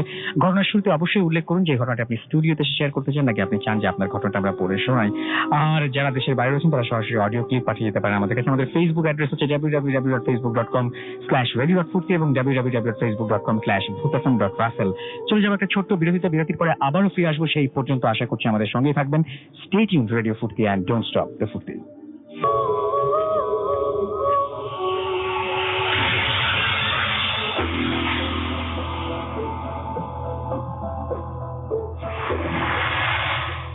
আসসালামু আলাইকুম রাসেল ভাই, আমি উত্তরা থেকে শেখ মোহাম্মদ নাজমুল হাসান বলছি। আপনাদের এই ফুর্তি এফএম অনুষ্ঠানটা আমার ছেলের মাধ্যমে আমি বেশ কয়েকদিন ধরে শুনেছি আর কি। যাই হোক, এবং আমি নিজেও ইন্টারেস্টেড হই। আমার ছেলেও বলে যে আব্বা তুমি তো জীবনে অনেক কিছু এগুলো ভূত দেখেছো, তুমি এগুলো তোমার ঘটনাগুলো একটু বলো। তো আমি সেই ঘটনাটার মধ্যে সরাসরি ঘটনায় চলে যাচ্ছি। সেটা 1990 সাল, তখন আমার মায়ের একটা অপারেশন ব্যাপার ছিল। তো যেদিন আমার মায়ের অপারেশন, যে রাতের আগের দিন হবে, তো সেদিন কিন্তু আমরা কেবিন পাইনি। তো যাই হোক, আমার মেজো ভাই এবং আমি এবং মেজো ভাইও ছিলেন। তো সবাই মিলে আমরা অন্যান্য পাশে যারা রুগী ছিল, একজন আমার বাচ্চা হবে, সেই ভদ্রলোক ছিল, তার শালিক আছে, তার আত্মীয়, সবাই মিলে আমরা গল্পগুজব করি। তো গল্পগুজব করার পরে এর মধ্যে আমি ওই রাতের জন্য একটা হয়ে গেছে, একটা দেখতে মতো। তখন আমার বোন বললো যে ঠিক আছে, আমাকে তো আর ভেতরে ওয়ার্ডে তো আর করতে দিবে না, তো কোনো দরকার লাগলে বলিস। তো আমি বললাম আচ্ছা। তো ওইদিকে ওই কলেশ্বরের গেট ছিল, কলেশ্বরের গেটের এই পাশে, হ্যাঁ, আমি ওই আপনার যেদিকে ডাক্তারদের লিফট আছে এবং সিঁড়ি আছে ওই দিকে আর কি। তো ওই সাইডে আমি কলেশ্বরের গেট ঘেঁষে প্রায় একটা চাদর ছিল, একটা ম্যাচ ছিল, আমার কাছে মোমবাতি ছিল। তা আমি বসে বসেই ওয়ালে একটু ঠেক দিয়েছিলাম। এই ফাঁকে যে কখন যে আমি ঘুমিয়ে পড়েছি ঠিক জানি না, তার বেশ অনেকক্ষণ পর হঠাৎ করে দেখি যে আমার বোন আমাকে গায়ে হাত দিয়ে তুললো। তো তুলে দেখি আমার মেজো বোন। মেজো করার পরে তারপর সে মুখে কিছু কথা না বলে সে হাঁটা ধরলো। তো আমি তার হাঁটা ধরছি, কি কি কি কোথায় যাবো, কি বলতেছে?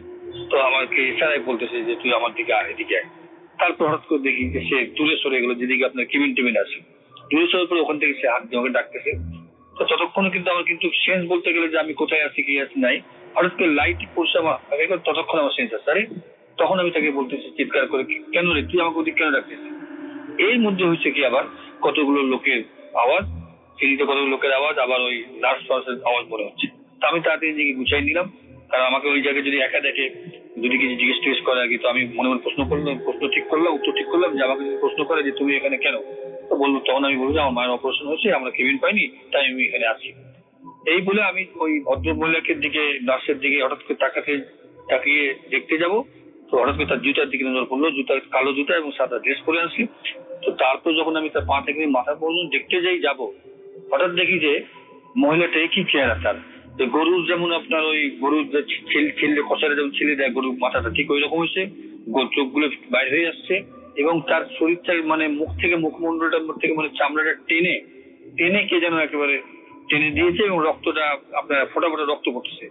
এটা দেখার পরে এই ভয়াবহ চেহারাটা দেখার পরে আমার জবানটা বন্ধ হয়ে যায় এবং আমি যেন বোবার মতো হয়ে যাই এবং আমি ওই দৃশ্যটা দেখতে চাচ্ছি না, কিন্তু আমাকে বারবার দেখানো হচ্ছে, মানে বারবার ঘাড় ঘুরে আর আমি দেখতে চাচ্ছি না। এই কয় মিনিট হবে ঠিক জানি না। তারপরে আমি আমার মধ্যে আবার সেন্স আসে এবং আমি দৌড় দিয়ে যেতে চাই, দৌড় দিয়ে যাই এবং শেষ পর্যন্ত দৌড়াতে পারা সক্ষম হই। আমি ওখানে যে ওই আমার ওখানে একটা চাদর ছিল, চাদরটা নিলাম, চাদরটা নিয়ে তখন আমি ওই ওখানে চাদরের মধ্যে ওই নিলাম, ম্যাচটা খুঁজে পাই, মোমবাতিটা খুঁজে পাইনি, ম্যাচটা জ্বালিয়ে দিয়ে ততক্ষণে আশ্চর্য হয়ে যায় ওই নার্সটা আমার কাছে একটু দূরে আসে, প্রায় 2 হাত দূরে হবে, কিন্তু সে ওই ফ্লোর থেকে কিন্তু আপনার 1 হাত উঁচুতে। তখন আমি ম্যাচটা জ্বালাবার চেষ্টা করি, আসলে ভয়ে ম্যাচটা জ্বলছে না এবং শেষ পর্যন্ত আমি সক্ষম হই।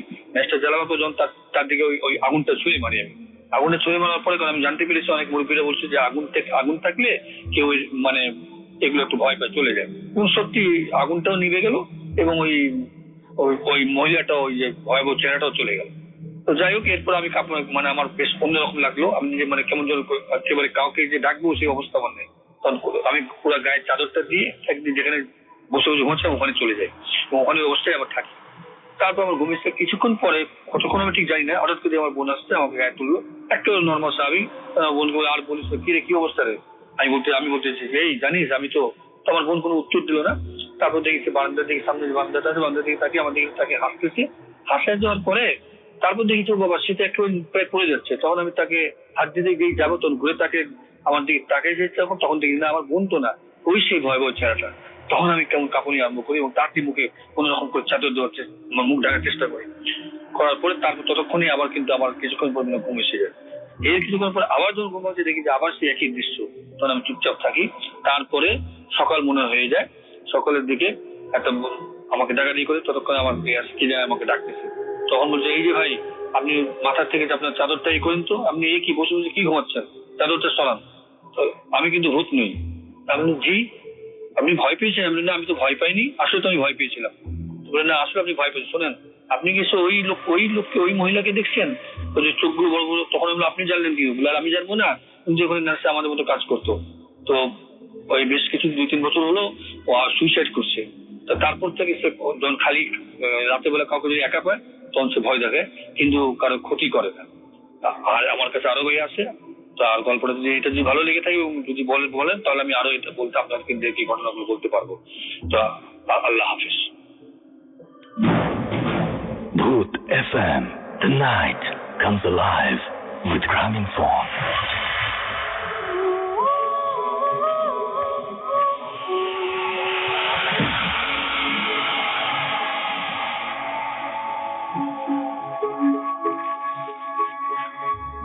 Yes, the night comes alive with Gramophone. শুনছেন সবসময় রেডিও 88.2 FM। ঘড়িতে সময় রাত 1:01। আমি রাসেল আছির সাথে, আমার সাথে রয়েছে মাসুম এবং আজকের অতিথিরা, এবং আপনাদের সবাইকে আরো একবার আমন্ত্রণ জানাচ্ছি। এটা অডিও ক্লিপ শুনলাম আমরা।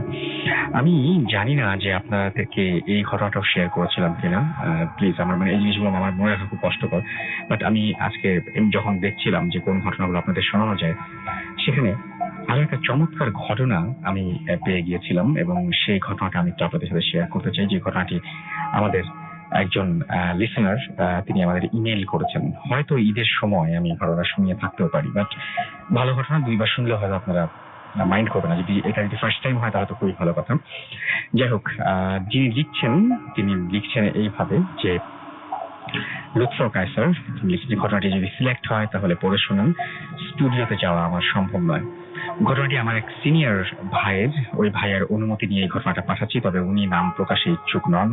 ঘটনাটির আগে কিছু কথা বলে নেওয়া দরকার। ঘটনাটি ওই ভাইয়ের হলেও আমি কিছুটা জড়িত আছি। আমি রুয়েটের 10 সিরিজের একজন ছাত্র, 10 সিরিজ এখন ফাইনাল ইয়ারে, এবং আর যে ভাইয়ের ঘটনা উনি 6 সিরিজের। আমরা রুয়েটে ঢোকার পরে 6 সিরিজকে মাত্র কয়েক মাস পেয়েছিলাম।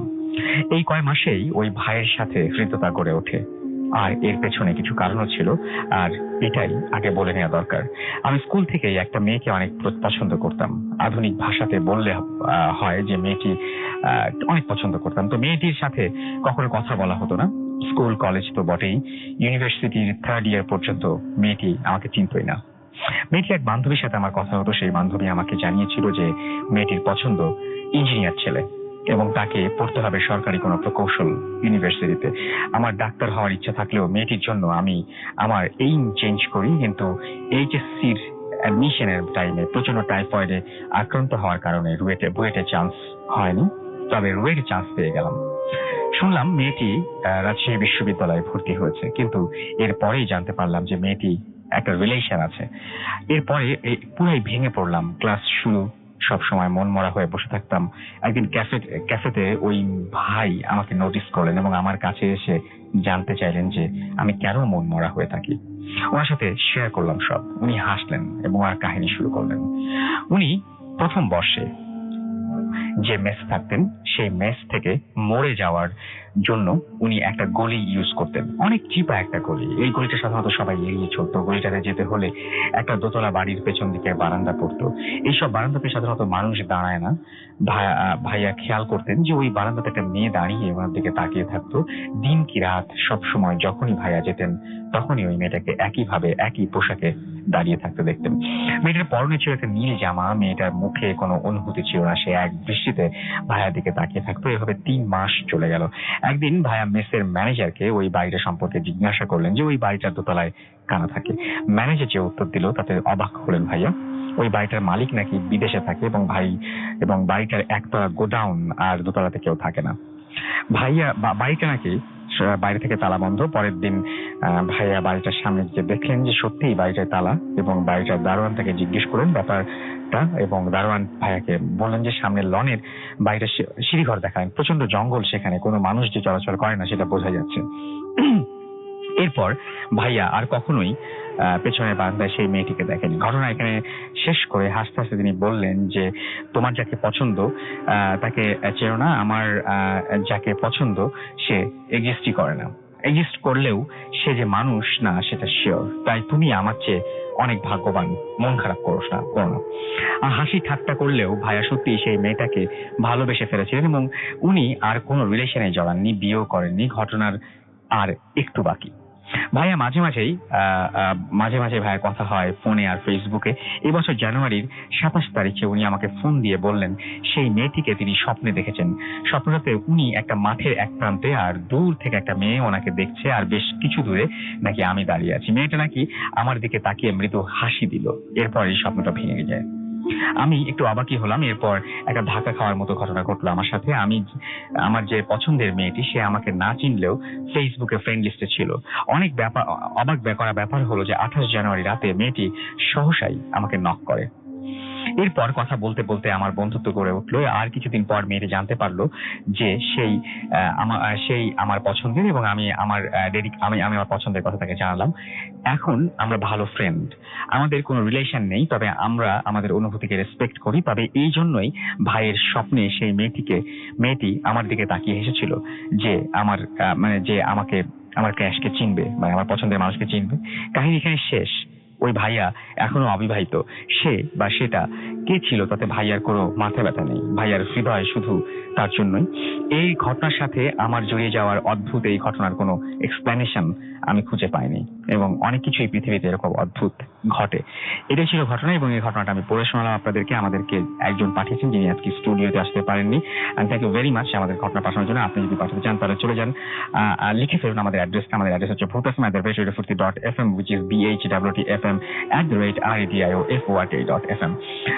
এখানে নাম, ঠিকানা এবং ফোন নাম্বার সহ আপনি আপনার ঘটনা পাঠাবেন এবং ঘটনা শুরুতে অবশ্যই উল্লেখ করবেন এই ঘটনাটি আপনি এখানে এসে শেয়ার করতে চান নাকি আপনি চান যে আপনার ঘটনাটা আমরা পড়ে শোনাই। আমাদেরকে হানিফ রাব্বানি সিলেট থেকে SMS করেছেন। তিনি বলেন এইসব কেন আমার বিশ্বাস হয় না। বিশ্বাস না হওয়াটা কোনো দোষের কিছু না। আপনি এনজয় করছেন সেটা খুব ভালো কথা, এবং আপনি যদি বিশ্বাস না করতে চান ইটস আপ টু ইউ, এবং এই কমপ্লিটলি আপনার সেই স্বাধীনতা আছে যে আপনি কোনটা বিশ্বাস করবেন কোনটা বিশ্বাস না করবেন, সেটা কমপ্লিটলি আপনার ব্যাপার। শান্তা সাভার থেকে আমাদের SMS করেছেন। খুব ভয় পাচ্ছেন তিনি এবং তিনি তার রুমে এখন, এবং তিনি বলছেন যে আমি মুভ করতেও ভয় পাচ্ছি। সৈকত আমাদের মোহাম্মদপুর থেকে SMS করেছেন। তার ফ্রেন্ড সামি হৃদয়ের সাথে লাইট অফ করে তিনি শুনছেন। চৌধুরী MD ফাহিম আমাদের লিখেছেন ভোতাসম রক্স। আমাদেরকে এছাড়াও রাকিব লিখেছেন প্লিজ কল মি, আমি মাদ্রাসায় পড়ি, আমার একটা ঘটনা বলতে চাই। প্লিজ আপনার ঘটনাটাকে ইমেল করতে হবে আমাদেরকে। শুভ রাজশাহী আমাদের SMS করেছেন, এবং এছাড়া আমাদেরকে SMS করেছেন দেখতে পাচ্ছি মোস্তাক বেলি রোড থেকে ইরিশা আমাদের SMS করেছেন, RM রাকিব আমাদের SMS করেছেন আমাদেরকে দেখতে পাচ্ছি শাওন, এছাড়াও আমাদেরকে SMS করেছেন প্রীতম, আমাদেরকে SMS করেছেন মুকিত, আমাদেরকে এছাড়াও SMS করেছেন রোমান, এছাড়াও রেশমা আমাদের SMS করেছেন, এছাড়াও আমাদের SMS করেছেন RM রাকিব, তানভীর তানু আমাদের SMS করেছেন গ্রিন রোড থেকে, সাব্বির গাজীপুর থেকে SMS করেছেন, সাহিল আমাদের SMS করেছেন নীতি, এছাড়াও SMS করেছেন হাসিবুর সহ আরো অনেকে। ফেসবুকের আমরা কমেন্ট গুলোতে আসবো, তবে তার আগে আমরা চলে যাই আমাদের আরো একজন অতিথির কাছে, এবং আপনার নামটা প্লিজ একটু বলবেন এবং আপনি জানাবেন যে আপনি কোথা থেকে এসেছেন। আমি মানিক বলছি, আমি গাজীপুর থেকে আসছি, আমার জন্মস্থান গোপালগঞ্জে। ওকে, সো আপনি গাজীপুর থেকে এসেছেন আমাদের এখানে পার্টিসিপেট করতে, থ্যাংক ইউ ভেরি মাচ, কষ্ট করে এসেছেন এবং অনেক দূর থেকে। তো আমরা আপনার ঘটনায় চলে যাই, যে ঘটনাটা বলবেন সেটা কোথায় ঘটেছে? আসলে আমি যে ঘটনাটি বলতে চাই সেটা আসলে আমার জন্মস্থান গোপালগঞ্জে হয়েছে। ওকে, শুনি তাহলে আপনার ঘটনা। আমি ঘটনার ব্যাকগ্রাউন্ডে আগে যাই, কারণ ব্যাকগ্রাউন্ড না ছাড়া আসলে আমরা বুঝবো না কি আমি বোঝাতে চাচ্ছি। সো আমরা অনেক আগের কাহিনী, যেটা 1990 সালের দিকে হবে। আমাদের বাড়িটা ছিল গোপালগঞ্জ টাউনে। সো ওইখানে আমার দাদি ছিল। দাদি চাইলো যে আমরা আমাদের গোপালগঞ্জ ছেড়ে আমরা কোনো গ্রামের দিকে আমাদের ফ্যামিলিটা ট্রান্সফার হয়ে যায়। সবাই শহরের দিকে আসতে চায়, আপনারা গ্রামের দিকে যাচ্ছিলেন কেন? আসলে আমি এটা জানি না, তখন দাদির কি চিন্তা ছিল। আচ্ছা, ওকে। দেন আমার দাদি গ্রাম পাশে গোপালগঞ্জের সাইডে গ্রাম এলাকায় উনি জায়গা খুঁজতেছিল যে কোন জায়গাটা ডিসাইড করা যায়, পছন্দ করছিলেন নাকি খুঁজে বের করছিলেন? এখন উনি সুন্দর একটি জায়গা পায়, সেটা একটা হিন্দু এলাকায়। তার জায়গাটা খুব প্রথম দেখায় খুব ভালো লেগে যায় এবং সে চায় যে এটা আমি কিনবো। তারপরে উনি ওই জায়গায় স্থানীয় যে মালিক টালিক থাকে তাদের সাথে আলাপ করেন যে আমি জায়গাটা কিনবো। সো তার 2-1 দিন পরে আমার দাদি আবার যায় জায়গাটা আবার পর্যবেক্ষণ করার জন্য। ভর দুপুর বেলায় সে অনেক ক্লান্ত ছিল। তা যেই জায়গাটা ছিল, যে জায়গাটা কিনতে চাবে, তার ওইখানে একটা তেঁতুল গাছ ছিল। জাস্ট তার নিচে উনি একটু দুপুরবেলা তো ক্লান্ত, তো ওইখানে একটু শুয়েছিল, জাস্ট একটু হেলান দিয়ে একটু ঘুম, ঝিমের মতো। দেন তো ওই ঝিমের মধ্যে উনি একটা অলৌকিক একটা স্বপ্ন দেখলো। স্বপ্নের মধ্যে আসলে কোনো ছিল না, কোনো মানুষ কিছু বা কোনো কিছু দেখে না, জাস্ট উনি শুনতে পেলো যে তুই এই জায়গাটা চুজ করছিস, কিন্তু এই জায়গাটা কিনিস না, কিনলে তোর সমস্যা হইতে পারবে। এই পর্যন্ত এই জায়গায় যারা কিনছে, এখানে যারা আসছে, একজনও থাকতে পারে নাই। তুই যদি এই জায়গা কিনিস, তোর পরিবারের খুব ক্ষতি হবে এবং কি তোর পরিবারটাই ধ্বংস হয়ে যেতে পারে। আমার দাদি ছিল অনেক আল্লাহ ভীরু একজন মানুষ, এই জন্য উনি এগুলি কেয়ার করতো না। জাস্ট উনি ভাবলো একটা স্বপ্ন দেখলাম, এই আর কি। তারপরে তা মালিকের সাথে কনফার্ম করলো যে আমি জায়গাটা কিনবো, আমার পছন্দ হয়েছে। তিনি সেদিন রাতে বিকেলে বাড়ি ফিরলেন। বাড়িতে গিয়ে রাতে একই স্বপ্ন দেখলেন। এরকম পরপর 3 দিন স্বপ্ন দেখলেন যে স্বপ্ন এরকম বলতেছে তুই এই জায়গাটা কিনিস না, তোর ফ্যামিলির কোনো সমস্যা হতে পারে। আমার দাদি ওটা কেয়ার করে না। উনি আল্লাহর কাছে মোনাজাত করলেন যে আমি কি করতে পারি, এরকম স্বপ্ন দেখি। উনি জাস্ট ওইগুলো কিছু নিলেন না। উনি খুবই আল্লাহ ভীরু ছিলেন, এই জন্য উনি আল্লাহর উপর বিশ্বাস রাখতেন, এই জন্য অন্য কিছুর প্রতি উনি কোনো কেয়ার নিতেন না। সো এরপরে উনি যেহেতু কয়েকদিন এই স্বপ্ন দেখছে, তারপরে উনি চিন্তা করলো আসলে কোনো ঝামেলা নাকি।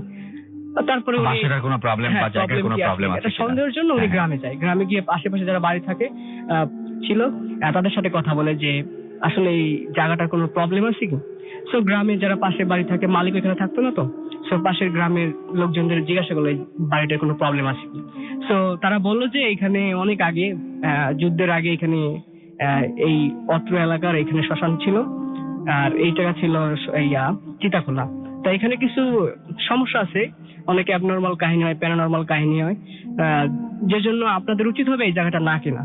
কারণ এখানে এই পর্যন্ত যারা আসছে তারা কেউ থাকতে পারে না এবং তাদের অনেক সমস্যা হয়েছে। তারপরে আমার দাদি একটাই চিন্তা করলো, যদি আল্লাহ আমাদের সাথে থাকে তাহলে এগুলো কিছু করতে পারবে না। দেখি এই পর্যন্ত যারা থাকতে পারে নাই, আমি থাকতে পারবো। সো ওনার মধ্যে সেই একটা বিশ্বাস ছিল, আল্লাহর প্রতি একটা আস্থা ছিল। এর জন্য উনি তার কয়েকদিনের মধ্যেই ওই জায়গাটা কিনে ফেলে এবং আমাদের ফ্যামিলি গোপালগঞ্জ থেকে এই গ্রামে শিফট হয়ে যায়। এবং প্রথম কয়েক বছর আজকে ওরকম সমস্যা হয় নাই।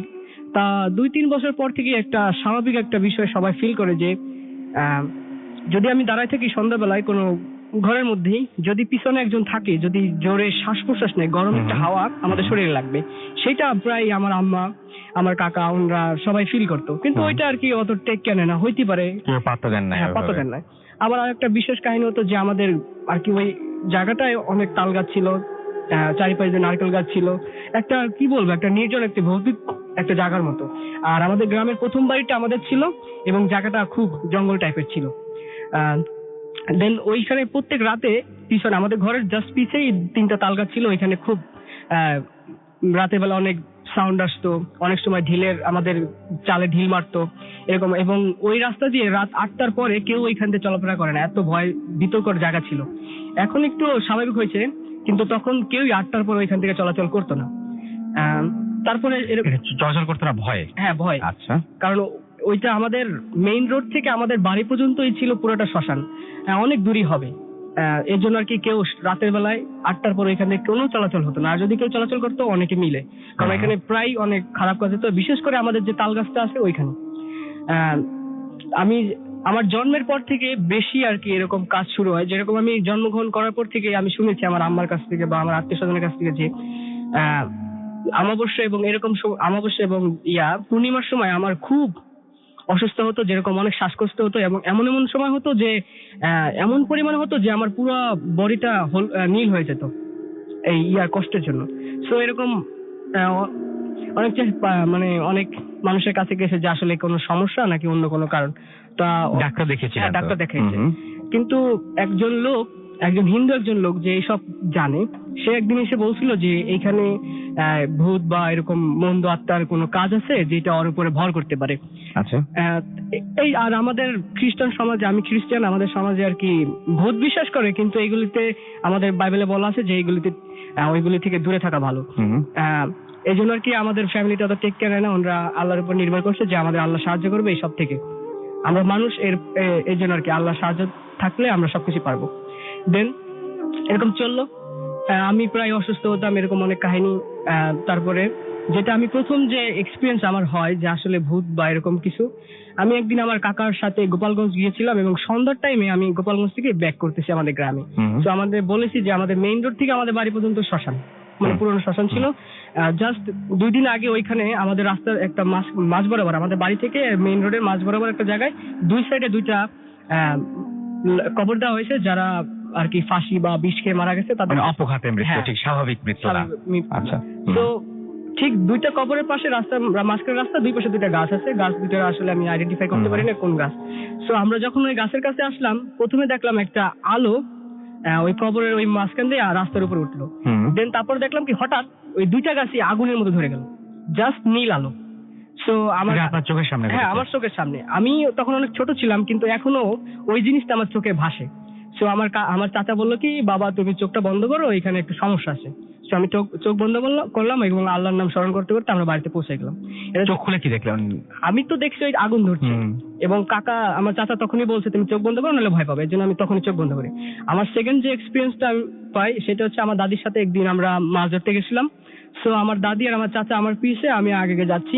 আমি তো ওইখানে পরিচিত ছিলাম যে আমরা কোথায় মাছ ধরবো। সো একটা পুকুর ছিল, মানে ধান চাষ করে ওই বিলের মাঝখানের দিকে।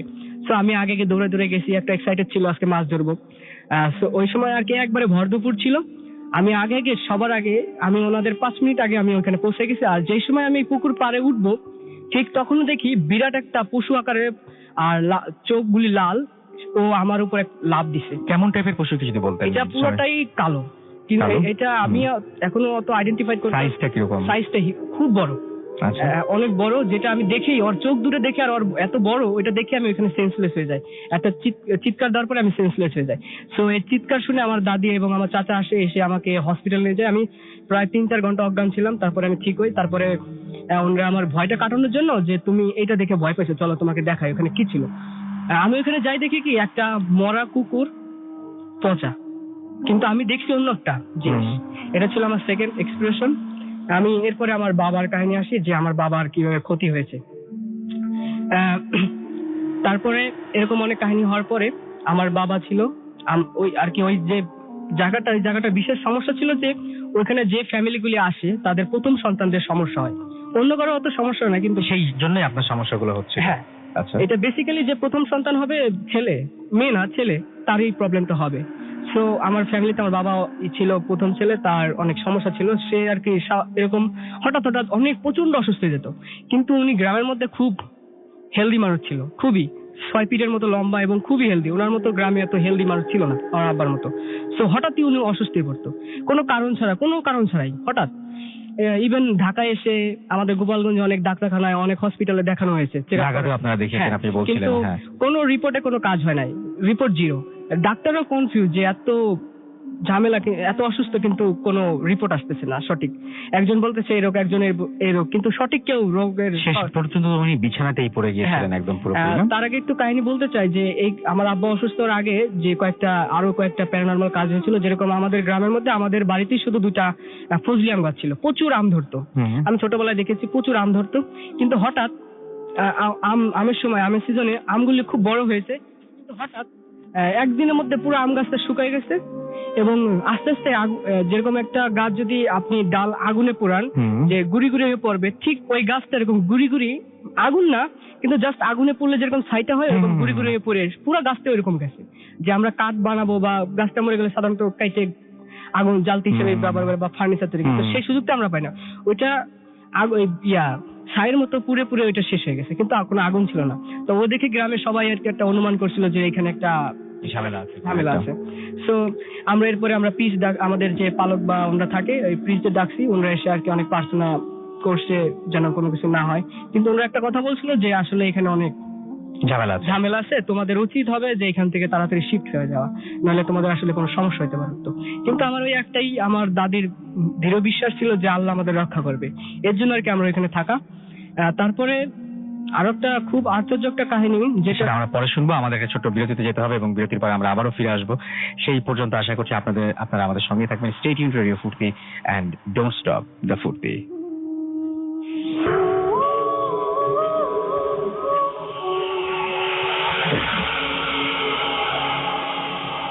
Yes, the night comes alive with Grameenphone শুনছেন সবসময় রেডিও ফুর্তি। আমি রাজদান আছি সাথে, এবং আমরা দেখতে পাচ্ছি আজিমপুর থেকে আমাদের একজন লিখেছেন, নাম হচ্ছে JH বয়। তার কমেন্টটা ফেসবুকে পড়ে বুঝতে পারছি যে তার বাসার খুব কাছেই কবরস্থান। MD মনোয়ার হোসেন আমাদের এখানে কমেন্ট করেছেন, আমাদের এখানে বর্ষা ধর কমেন্ট করেছেন। এইচএসসি রেজাল্ট প্লাস ভূতাসিমের ভয় সব মিলিয়ে অবশ্য সব মিলিয়ে অবস্থা করুন। ওকে, আমাদেরকে ছাড়াও দেখতে পাচ্ছি আরো অনেকে এখানে কিন্তু লিখছেন। আমাদের এখানে আছেন দেখতে পাচ্ছি ভয় লাগছে লিখেছেন ওমর ফারুক। এছাড়াও আমি দেখতে পাচ্ছি যে আমাদের এখানে লিখেছেন ভূত এফএম শুনছি। আমাদের এখানে অনেকেই ভূত এফএম শুনছেন এরকম লিখে পাঠিয়েছেন, আরো লিখে পাঠিয়েছেন। দেখতে পাচ্ছি যে তৌসিফ চৌধুরীও লিখেছেন যে তিনি অনেক ভয় পাচ্ছেন। আমাদের রকি খান লিখেছেন অনেক ভয় লাগছে। এছাড়া আমাদের দেখতে পাচ্ছি যে চরম সব ঘটনাগুলি লিখেছেন সামি রহমান। এছাড়া আমি দেখতে পাচ্ছি যে শাফায়েত হুসাইন শাফায়েত লিখেছেন যে কমেন্ট পড়েন না কেন। 14 মিনিট আগে আপনি কমেন্টটা করেছেন, 14 মিনিটের মধ্যে কি আমরা আসলেও ফেসবুকে কমেন্ট পড়েছি? মনে হয় না। স্টোরি নাইস লিখেছেন ইফতেখার আহমেদ ফাহাদ। এছাড়া আমাদের এখানে লিখেছেন ইজাজ আলী পাপ্পু। এছাড়া আমাদের এখানে দেখতে পাচ্ছি লিখেছেন অহনা কবির আশা, সোহেল রানা, শামীম খান, SK কুন্তল, সুমন চাকমা, তার সাথে প্রিন্স রমিজ। এছাড়াও দেখতে পাচ্ছি আরো লিখছেন সোহেল রানা। আমাদের এখানে লিখেছেন জালাল উদ্দিন, তাছাড়াও রাজা সহ আরো অনেকে আমাদের এখানে কমেন্ট করেছেন। আমাদের যে পেজটা রয়েছে অর্থাৎ ভূতের যে পেজটা, সেটাতে লিখেছেন আকাশ শাকি, লিখেছেন ভালো লাগছে। এবং এছাড়া আমি দেখতে পাচ্ছি আমাদের এখানে লিখেছেন জুয়েল, যে আমাদের এখানে লিখেছেন আরিয়ান আকাশ। এছাড়াও লিখেছেন আবু সাইম বাবল। এছাড়াও লিখেছেন আমাদের এখানে জাকারিয়া আকাশ। এছাড়া আমাদের এখানে লিখেছেন আরিয়ান ইসলাম। তারপরে লিখেছেন হামজা। এছাড়াও ইফতেখার সহ আরো অনেকে। যাই হোক, আপনি যদি কমেন্ট করতে চান তাহলে চলে যান www.facebook.com/vizfurti অথবা চলে যান www.facebook.com/bhutfm.russell এই দুটো পেজে। এবং আপনি আমাদের SMS ও পাঠাতে পারেন। আমাদের SMS পাঠানোর নিয়মটি হচ্ছে মোবাইলের মেসেজ আপনি গিয়ে টাইপ করুন ফুর্তি FORTI ফুর্তি স্পেস লিখুন আপনার নাম, স্পেস দিয়ে আপনার মেসেজ পাঠিয়ে দিন। সোর্সের নাম্বারে MD হাসিব লিখেছেন আজকে একটু বেশি ভয় লাগছে। পবন বসুন্ধরা থেকে লিখেছেন আজ সব দিক দিয়ে পরিবেশ চরম, আরিফ এবং তার ওয়াইফ রুম্পা হবিগঞ্জ থেকে লিখেছেন, তার কাছে ভালো লাগছে। আরাফাত আমাদের এখানে এসএমএস করেছেন ফুর্তি থেকে। এমবি বাবু নারায়ণগঞ্জ থেকে। এছাড়াও দেখতে পাচ্ছি আমাদের এখানে ফাহাদ নোয়াখালী থেকে এসএমএস করেছেন, লিখন আমাদের এসএমএস করেছেন চিটাগাং থেকে আমাদের এখানে দেখতে পাচ্ছি। এছাড়াও ফারহান তামজিদ এসএমএস করেছেন চিমোহনী থেকে। এছাড়াও ফিরোজ আমাদের এখানে এসএমএস করেছেন ওয়াবদা খুলনা থেকে। এছাড়াও আমাদের এখানে দেখতে পাচ্ছি অমি এসএমএস করেছেন, লিমন আমাদের এখানে এসএমএস করেছেন তঞ্জিম সহ আরো অনেকে। যাই হোক, আপনি যদি এসএমএস করতে চান তাহলে তো নিয়মটা জানেনই। আমরা চলে যাবো আমাদের পরবর্তী অতিথির কাছে। আপনার নামটা প্লিজ একটু বলবেন এবং জানিয়ে দিন যে আপনি কোথা থেকে এসেছেন আমাদেরকে। জি, আমি মোহাম্মদ হাসিব, পিএন কলেজ ঢাকাতে পড়াশোনা করতেছি, এবার সেকেন্ড ইয়ার। আমি আসছি মিরপুর 14 ভাষণ থেকে, ঢাকা থেকে। ওকে, আপনার ঘটনা শুনি আমরা। জি, আজকে আমি যে ঘটনাটা শেয়ার করবো, ঘটনাটা আমার ছোট বোনের বান্ধবীর কাছ থেকে শোনা। ঘটনাটা ঘটেছে আমার দিনাজপুরের মধ্যপাড়া গ্রামে। গ্রামের ভিতরে একটা ফ্যামিলি থাকতো। ফ্যামিলিতে ছিল হাজবেন্ড ওয়াইফ আর কাজের মেয়ে। হাজবেন্ড শহরে চাকরি করার কারণে বাড়িতে সবসময় থাকতো না, শুধুমাত্র উইকেন্ড পাইলেই বাড়িতে আসতো। তো বাড়িতে কাজের মেয়েটাই মহিলা সব কাজ করে দিত। ভাই আগেই বলি, এই মহিলাটা ছিল প্রেগনেন্ট। তো একদিন রাত্রে মহিলার খুব পানি তৃষ্ণা পায়। তো ওই মহিলাটা কাজের মেয়েকে ডাক দেয় পানি এনে দেওয়ার জন্য। তো অনেকক্ষণ ডাকার পর কাজের মেয়েটা আর আসে না, অনেক গভীর ঘুমে ছিল। তারপর মহিলাটা নিজেই পানি খেতে যায়। কলসের কাছে যায়, দেখে কি কলসে পানি নেই। তো তিনি ভাবলেন যে টিউবওয়েল তো পাশেই, আমি যা পানি খায় আসে। তো তিনি গেলেন বাইরের টিউবওয়েলের কাছে পানি খেতে। পানি খাওয়া শেষ করে যখন ঘরে ঢুকবে, তখন তিনি পিছন থেকে কান্নার আওয়াজ শুনতে পান। তিনি পিছনে তাকালেন, দেখলেন কি টিউবওয়েলের পাশে শিউলি গাছের গোড়ায় একটা বাচ্চা বসে বসে কান্না করতেছে। তো তিনি বাচ্চাটাকে দেখে জিজ্ঞেস করে, কি তুমি কাঁদতেছো কেন? তো বাচ্চাটা কোনো রিপ্লাই নেই, শুধু কান্নাই করতেছে। একটু পর দেখলো কি বাচ্চাটা একটা মহিলার রূপ ধারণ করছে। তো মহিলার পরনে ছিল ভাই সাদা শাড়ি, মুখে অনেক রক্ত লেগেছিল, চুলগুলো উঠতেছিল, আর ওই মহিলার দিকে তাকে কান্না করতেছিল। এটা দেখে মহিলা সেন্সলেস হয়ে পড়ে। পরদিন যখন জ্ঞান ফিরে, তখন দেখে যে কাজের মেয়ে আর বাড়ির আশেপাশে প্রতিবেশীরা তাকে দেখতে আসছে। তো এই ঘটনা শুনে শহর থেকে হাজবেন্ড বাড়িতে চলে আসে। তো মহিলার কাছে ঘটনা শুনে কবিরাজের কাছে নিয়ে যায়। তো কবিরাজ তাকে একটা তাবিজ দেয় এবং কবিরাজ বলে যে তাবিজটা যতদিন আপনার পাশে থাকবে ততদিন আপনার কাছে কোনো খারাপ জিনিস আসবে না। এবং কবিরাজ আরো বলে, আপনার যখন বেবিটা হবে তখন আপনার বেবি করে তাবিজটা পরায় দিবেন। তো আলহামদুলিল্লাহ কিছুদিন পর ওই মহিলার ঘরে একটা ফুটফুটে মেয়ে সন্তান হয়। তো মেয়েটা হওয়ার পর ওই মেয়েটার গলায় তাবিজটা পরা দেয়। মেয়েটা যখন একটু বড় হয়, মহিলাটা বলে যে তাবিজটা যেন গলা থেকে কোনো সময় না খুলবে। তো গ্রামের স্কুল সাধারণত বিকাল দিকে ছুটি হয়। তেমন একদিন মেয়েটা স্কুল থেকে বাড়িতে ফিরতেছিল। তো বাড়িতে ফেরার সময় তার খুব আবার পানি তৃষ্ণা পায়। তো মেয়েটা ওই টিউবওয়েলের কাছ থেকে পানি খাইছে। পানি খায় তখন ভাই ওয়েদারটা অনেক ভালো ছিল। তো মেয়েটা যায় ওই শিউলি গাছের পাশে একটু বসছে। তো বসার একটু পরে কখন যে ঘুমায় পড়ছে মেয়েটা নিজেও জানে না। তো মেয়েটা ঘুম ভাঙে সন্ধ্যার একটু পরে। তো তো মেয়েটা যখন বাড়িতে ফিরবে, দৌড়ে বাসায় ফিরতেছিল, মাঝ রাস্তায় এসে দেখে কি মেয়েটার আম্মু মেয়েটাকে খুঁজতেছে। তো মেয়েটার আম্মু মেয়েটাকে বলে, কি সেটা দেরি হয়েছে কেন? তো মেয়েটা বলে, আম্মু আমি টিউবওয়েল থেকে পানি খেয়ে ওই শিউলি গাছের পাশে ঘুমায় পড়ছিলাম। মহিলাটা আর এই যে মেয়ের গলায় তাবিজটা দিয়ে খেয়াল করে না। তো রাত্রে মেয়ে পড়তে বসে, যখন পড়তে বসে তখন ওর আম্মু বলে, আসো তোমার চুলগুলো একটু আশ্রয় দিই। তো চুল যখন আশ্রয় দিতে যাবে তখন দেখে মেয়ের গলার তাবিজটা নাই। তো মেয়েকে জিজ্ঞেস করে, তোমার গলার তাবিজটা কোথায়? তো মেয়ে আর বলতে পারে না। তো মহিলা বলে, আজকে তো রাত হয়ে গেছে, তাবিজ আনা পসিবল না, তোমাকে কালকে সকালে কবিরাজের কাছ থেকে আবার নতুন একটা তাবিজ এনে দেবো। তো ওই দিন রাত্রে খাওয়া দাওয়া করে মেয়েটা ঘুমায় পড়ে। মেয়েটার রাত্রে ঘুম ভাঙে 2টা-2:30টার দিকে, কান্নার শব্দে মেয়েটার ঘুম ভেঙে যায়। তো মেয়েটা শুনতে পায় কি জানালার পাশে কেউ কান্না করতেছে। তো মেয়েটা ভাবছে কি তাদের কাজের মেয়ে বকুল কান্না করতেছে। তো মেয়েটা জিজ্ঞাসা করে, বকুল তুই কি কান্না করতেছিস? তো বাহির থেকে ভাই কোনো রিপ্লাই আসে না, শুধু কান্নাই করতেছে। তো এরপর কিছুক্ষণ পর শুধু কান্না না, কান্নার সাথে অদ্ভুত গন্ধ ভিতরে আসতে থাকে, পচা গন্ধ।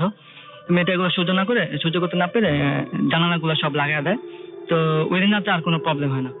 এর পরের দিন মেয়েটা এই গত রাতের ঘটনা তার মাকে বলতে ভুলে যায়। স্কুল থেকে আসার পর খেলাধুলা করে আর মনে থাকে না। তো রাত্রে সন্ধ্যার সময় যখন পড়তে বসে তখন মেয়েটা ওর আম্মুকে ঘটনাটা ফুল বলে যে গত রাতে আমার সাথে এই ঘটছে। তো আম্মু তখন ঘটনাটা শুনে বুঝতে পারে। তারপর আম্মু বলে, আজকেও তো রাত হয়ে গেছে, আজকেও তাবিজ আনা যাবে না, আজকে রাতে তুই আমার সাথে ঘুমাইস, তাহলে আর ভয় পাবি না, কালকে সকালে তোকে নতুন তাবিজ এনে দেবো। রাতে খাওয়া দাওয়া শেষ করে মেয়েটা ওর আম্মুর সাথে যখন ঘুমাতে যাবে তখন দেখি ওর আব্বু হঠাৎ করে শহর থেকে চলে আসছে। তারপর মেয়ের আর কি করা, তো নিজের রুমে ঘুমাতে হয়। তো আগের রাতের মতন সেম কাহিনী, 2টা কি 2:30টার দিকে মেয়েটার আবার ঘুম ভেঙে যায় কান্নার শব্দে। তো ভাই এই কান্নার শব্দটা গত রাতের থেকে একটু জোরে ছিল, তো কান্নার শব্দে মেয়েটার ঘুম ভেঙে যায়। তো এই কান্নার শব্দের সাথে সাথে ওই পচা গন্ধ ভিতরে আসতে থাকে। তো মেয়েটা আগের রাতের মতোই জানালাগুলো সব লাগায় ঘুমায় পড়ে। ঠিক রাত 3টা কি 3:30টার দিকে ঘরটা প্রচুর গরম হয়ে যায়, জানালাগুলো যেহেতু সব লাগানো ছিল। তারপরে গরম হয়ে যায়, তারপর মেয়েটা সহ্য করতে পারে না গরমটা।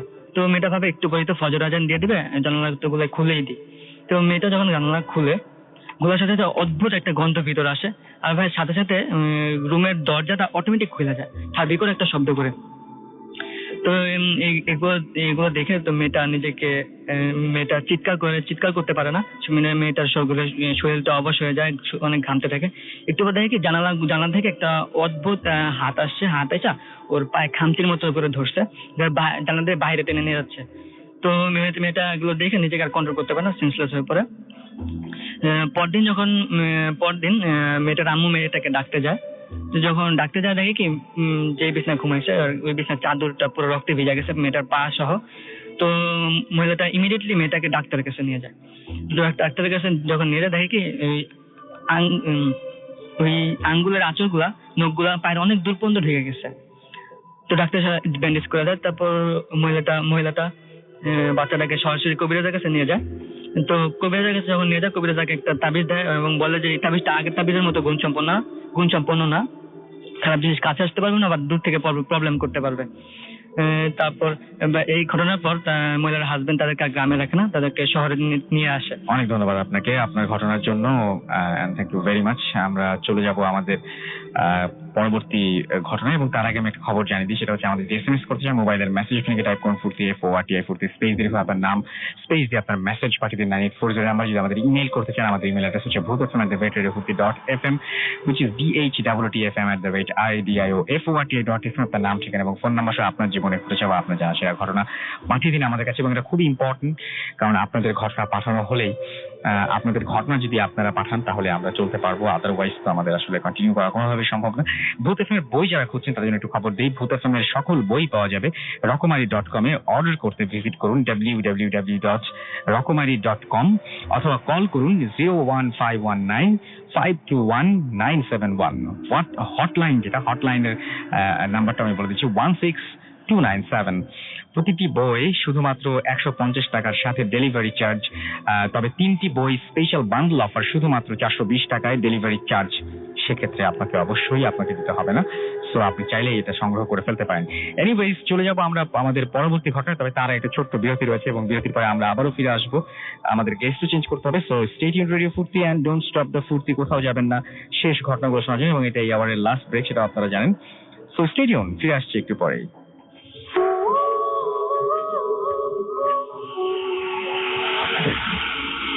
ওয়েলকাম ব্যাক, শুনছেন সবসময় রেডিও ফুর্তি 80.2 FM। ঘড়িতে সময় রাত 1:40। আমি রাসেল আছি সাথে, আমার সাথে হচ্ছে মাসুম, এবং আজকে উত্তরে আমরা চলে যাব আমাদের শেষ ঘটনায়, কারণ আজকে আর হাতে তেমন সময় নেই। আমরা চলে যাচ্ছি আবারও। ভাই আপনার নামটা একবার প্লিজ বলবেন, তারপর আমরা আরেকবার বলতে হবে আমরা প্লিজ। ওকে, আমরা চলে যাই আমাদের ঘটনায়, এবং আপনি একটা ঘটনা বলতে চাইছিলেন, তখন আমরা শুনতে পারিনি, এখন আমরা শুনি সেই ঘটনাটা। বাসার ঘটনা তো এটা মনে হয়? জি অবশ্যই বাসা। ওকে, বাসা। এটাও ধানমন্ডিতে, কিন্তু বাসাটা হলো আমার আগের বাসা। জি, এটা আমার দাদা বাড়ি, এটা ধানমন্ডিতে, এখন নয়রাতে সিচুয়ে। জি। তো বাসাটা ইন্ডিপেন্ডেন্ট হাউস আগের বানানো, 1965 বাসাটা নরমাল, এমনি সব ভালো, সব সুন্দর, কিন্তু একটা প্রবলেম সবসময় ছিল যে বাসাটা প্রথম থেকেই হন্টেড। বাসার মধ্যে আগের বাসাটা হন্টেড ছিল। এটা কিভাবে যে আমাদের পিছিয়ে ছাড়েন আমি জানি না, কেন ছাড়ে না, বাট এনিওয়েজ ওই বাসাটা হলো হন্টেড। ওখানে এরকম ঘটনা ঘটছে যে দেখা যাচ্ছে যে বাসাটা ছিল 2.5 তলা, অ্যাকচুয়ালি 1-2 আর উপরে একটা হল রুম ছিল। তো দেখা যাচ্ছে রাতে 12টার পরে আপনার হল রুমের লাইট হঠাৎ করে জ্বলে উঠছে, এবং হল রুমের যে বাথরুম আছে ওখানে পানির আওয়াজ হচ্ছে। তারপরে গোলাপ ফুলের গন্ধে ভরে গেছে, যদি কেউ উপরে ওই সময় যেয়ে থাকে। এরকম কোনো গাছ নিশ্চয়ই ছিল না, না গোলাপের গাছ ছাদে তো ছিল না, সব ছিল নিচে। তো এরকম উদাহরণের অনেক ঘটনা। তো প্রায় আমাদের বাসায় একটা কেয়ারটেকার ছিল, উনি তো ওনার যেটা হচ্ছে যে উনি ঘুমাতেন হলেন ড্রয়িং রুমে। তো এরকম একদিন ঘুমাচ্ছেন, তো সকালবেলা সে ফিগার আউট করে যে সে নিচে যেখানে গাড়ি পার্ক করে ওখানে কার পর্চের মধ্যে তাকে রেখেছে। হ্যাঁ, মানে সে ঘুম থেকে উঠে Oh দেখছে। my God. আর ওই পাশে একটা ঘটনা ঘটছিল, এটা আপনার প্রবাবলি পুরোনো নিউজ পেপার আর্কাইভ খুঁজলেও পেতে পারেন। ওখানে আমাদের একটা দারোয়ানকে মেরে ফেলছিল ওই আচ্ছা। বাসার মধ্যে। ওই বাসাটা যেটা হয়েছিল যে ওখানে নিচে সার্ভেন্ট কোয়ার্টারের একটা বাথরুম ছিল, তো ওই দারোয়ানটা খুব মানে রকচটা টাইপ ছিল। তো ওকে যখনই অনেকবারই স্বপ্ন দেখাইছে যে তুমি পিছনের সাইডে বসো না, পিছনের সাইডে পিছনের ড্রেনে তুমি পেশাব করো না, তুমি বাথরুম ইউজ করো, এরকম ধরনের নাকি স্বপ্ন দেখাইছে। তো এগুলো বিশ্বাস না করে মানে he kept on doing the same thing. তো পরে যায় একদিন সকালবেলা আমাদের আরেকজন দারোয়ান সে যায় ওনাকে কি নক করতেছে বাথরুমে, কিন্তু বাথরুমের ভিতর থেকে বন্ধ। অনেকক্ষণ হওয়ার পরে তারপরে পিছন সবাইকে ডাকলো যে কি ব্যাপার, উনি বাথরুমের মধ্যে গেছে এখন পর্যন্ত বেরোচ্ছে না। তারপরে উপরে থেকে সবাই নামার পরে তো পিছনের একটা জানালা ছিল ছোট, ওখান থেকে দেখে যে প্যানের মধ্যে মাথা উল্টা করে এবং পা উপরের দিকে দিয়ে। এটা আপনারা সবাই দেখেছেন? আমি অনেক ছোট ওই সময়, এটা আমার আম্মার কাছে শোনা ঘটনা। তো ওনারা সবাই দেখেছে। তারপরে তারপর তখন আমার দাদা ছিলেন আবার সরকারি কর্মকর্তা, উনি বনপ্রধান ছিল ওই সময়। তো এটা একটা মানে অনেক বড় একটা ইস্যু হয়ে গেছিল তখন, যে বাসার মধ্যে একটা এরকম মার্ডারের মতন। তারপরে যখন ছেলে আসলেন, দারোয়ানের ছেলে আসলেন, উনি এসে কোনো ক্লেম করেনি। তো মজা ছিল যখন দারোয়ানের বডিটা রিট্রিভ করে তখন গালের মধ্যে 5 আঙ্গুলের দাগ, আচ্ছা, যেটা সারপ্রাইজিং, এটা কেমনে আসলো। তো ওই বাসায় এরকম আরো ঘটনা ছিল যে আমাদের একটা কোনার রুম ছিল, আমরা ছোটবেলায় ওটাকে ফুপির রুম বলে জানতাম। আচ্ছা। তো ওই রুমটার মধ্যে কোনো সময় ছাদের একটা কোনা কোনো সময় জোড়া লাগেনি। বাড়িটা হওয়ার পর থেকে কোনো সময় ঢালাইটা হতো না, ঢালাই করতো ফেটে যেত, ঢালাই করতো ফেটে যেত। তারপরে আমার দাদি অনেক মানে দোয়া দুরুদ পড়ে, মানে ওনারা অনেক রিচুয়াল করে তারপরে ওটাকে ঠিকঠাক করছে। তবে ইট টুক দেম আ লং টাইম। ওই বাসাটার কাছে আমি আব্বার কাছে শুনেছিলাম যে ওই বাসাটা যখন বানাইছে ওখানে একটা কবরের মতন কি জানি পাওয়া গেছে। তো এটা ল্যান্ডই কিনা ছিল অনেক আগের, আমার দাদার আম্মার আমলের ছিল। ওকে। তো এই একটা ওই বাসার মধ্যে একটা ঘটনা। তার মানে আপনাদের এটা হচ্ছে শুধুমাত্র রিসেন্টলি শুরু হয়েছে এরকম কোনো কিছু না, বহু আগে থেকে আপনারা এই সমস্ত জি। জিনিস ফেস করে আসছেন এবং এখন মোটামুটি মনে হয় আর ভয় লাগে না, থাকতে থাকতে মোটামুটি ভয়ের সাথে। তা মোটামুটি অভ্যাস হয়ে গেছে। কিন্তু একটা জিনিস অবাক ঘটনা ঘটে, যদি আপনি আর 2 মিনিট সময় জি থাকে। জি প্লিজ। একটা অবাক, আমার একটা কাজিন আছে, নাম হলো তাহিন, ও থাকে খুলনাতে। জি। ছেলেটা নর্মাল নাইস গাই, সবকিছু তার ভালো, পড়ালেখা করতেছে সব ভালো, কিন্তু ওর ভিত্তিতে কিছু কিছু জিনিস আমরা খুব সারপ্রাইজড হই। যেরকম ধরেন আমাদের যদি কোনো কাছের রিলেটিভ মারা যায়, জি। ওরা কেমনে যেন 2 মাস 1 মাস আগে থেকে বলতে থাকে যে আমাদের মধ্যে কেউ চলে যাবে, মারা যাবে, এই হবে। তো আমার একটা খালু মারা গেছেন, বড় খালু, তো আমার অ্যাকচুয়ালি কাজিনের হাজবেন্ড, উনি সবচেয়ে বড় সিনিয়র। উনি মারা যাওয়ার 2 মাস আগে কিন্তু আমার এই তাহিন ওই কাজিন ও বলা শুরু করছে। তো আমার মানে এরকম ধরনের ওর সাথে অনেক কিছু দেখে, যেরকম রাতের বেলা ও সাপ দেখছে, ফিল করছে ঠান্ডা, পরে এগুলা বিভিন্ন ধরনের এভিডেন্স পেয়েছে। ও স্টোরি অ্যাকচুয়ালি ও আসলে বেটার বলতে পারতাম, আমি জাস্ট আপনাকে আমরা আশা থাকলাম যে কোনো একদিন যদি আসবে ইনশাআল্লাহ। আচ্ছা, ওকে ফাইন, তাহলে তো চলে আসা যায়। আমরা মনে হয় হাতে আর সময় নেই, আমাদের শেষ করে ফেলতে হবে। আমরা একটু আপনাদেরকে জানিয়ে দিই যে কিভাবে আমাদের SMS করতে হবে, ইমেল করতে হবে। আমাদের ইমেল অ্যাড্রেস হচ্ছে bhutfm@radiofurti.fm, which is bhwtfm@radiofurti.fm, radiofurti.fm। আমরা জানি না যে আপনাদের আজকে কোন ঘটনাটা কেমন লাগে, তবে আপনারা এখন দেখতে পাচ্ছি সালে আমাদের লিখেছেন খুব ভালো হচ্ছে রাসেল ভাই, এবং গেস্টদের সবাইকে থ্যাঙ্কস জানিয়েছেন। রুহান আমাদের SMS করছেন নেত্রকোনা থেকে, অনেক ভয়ঙ্কর। আমাদেরকে আজমল হুসাইন সিলেট থেকে লিখেছেন এবং তিনি বলেছেন যে তিনি কিছু একটা মিস করছেন। তিনি তুষার আমাদের চিটাগং থেকে SMS করেছেন এবং তিনি বলেছেন যে টুনাইটস এপিসোড ইজ জাস্ট অসম। আমাদেরকে এছাড়াও দেখতে পাচ্ছি রবিন আমাদের ফার্মগেট থেকে SMS করেছেন এবং আমাদেরকে বলেছেন যে তার কাছে লাস্টের যে ঘটনাটা, মানে এর আগের একটা ঘটনা একটু আগে যেটি শুনিয়েছেন ওই যে ফ্যামিলি নিয়ে, সেই ঘটনা তার কাছে অতটা বিশ্বাসযোগ্য মনে হয় নাই। আমাদের ব্রেকের আগে সেই ঘটনাটা ছিল।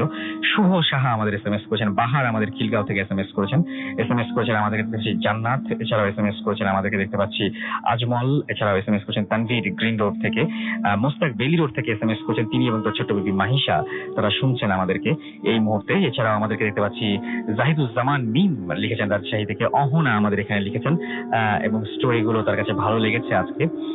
যাই হোক, আমরা এতক্ষণ পর্যন্ত আপনারা যে আমাদের সঙ্গে ছিলেন এবং এতক্ষণ পর্যন্ত আপনারা আমাদের ঘটনা শুনলেন, সেজন্য আপনাদেরকে অনেক অনেক অনেক অনেক ধন্যবাদ। এবং আমরা আশা করছি যে আগামী সপ্তাহে আপনাদের পাঠানো আরো দারুণ দারুণ ঘটনা নিয়ে এবং সেই সাথে আরো নতুন অতিথি নিয়ে আবারও ফিরে আসবো আপনাদের কাছে।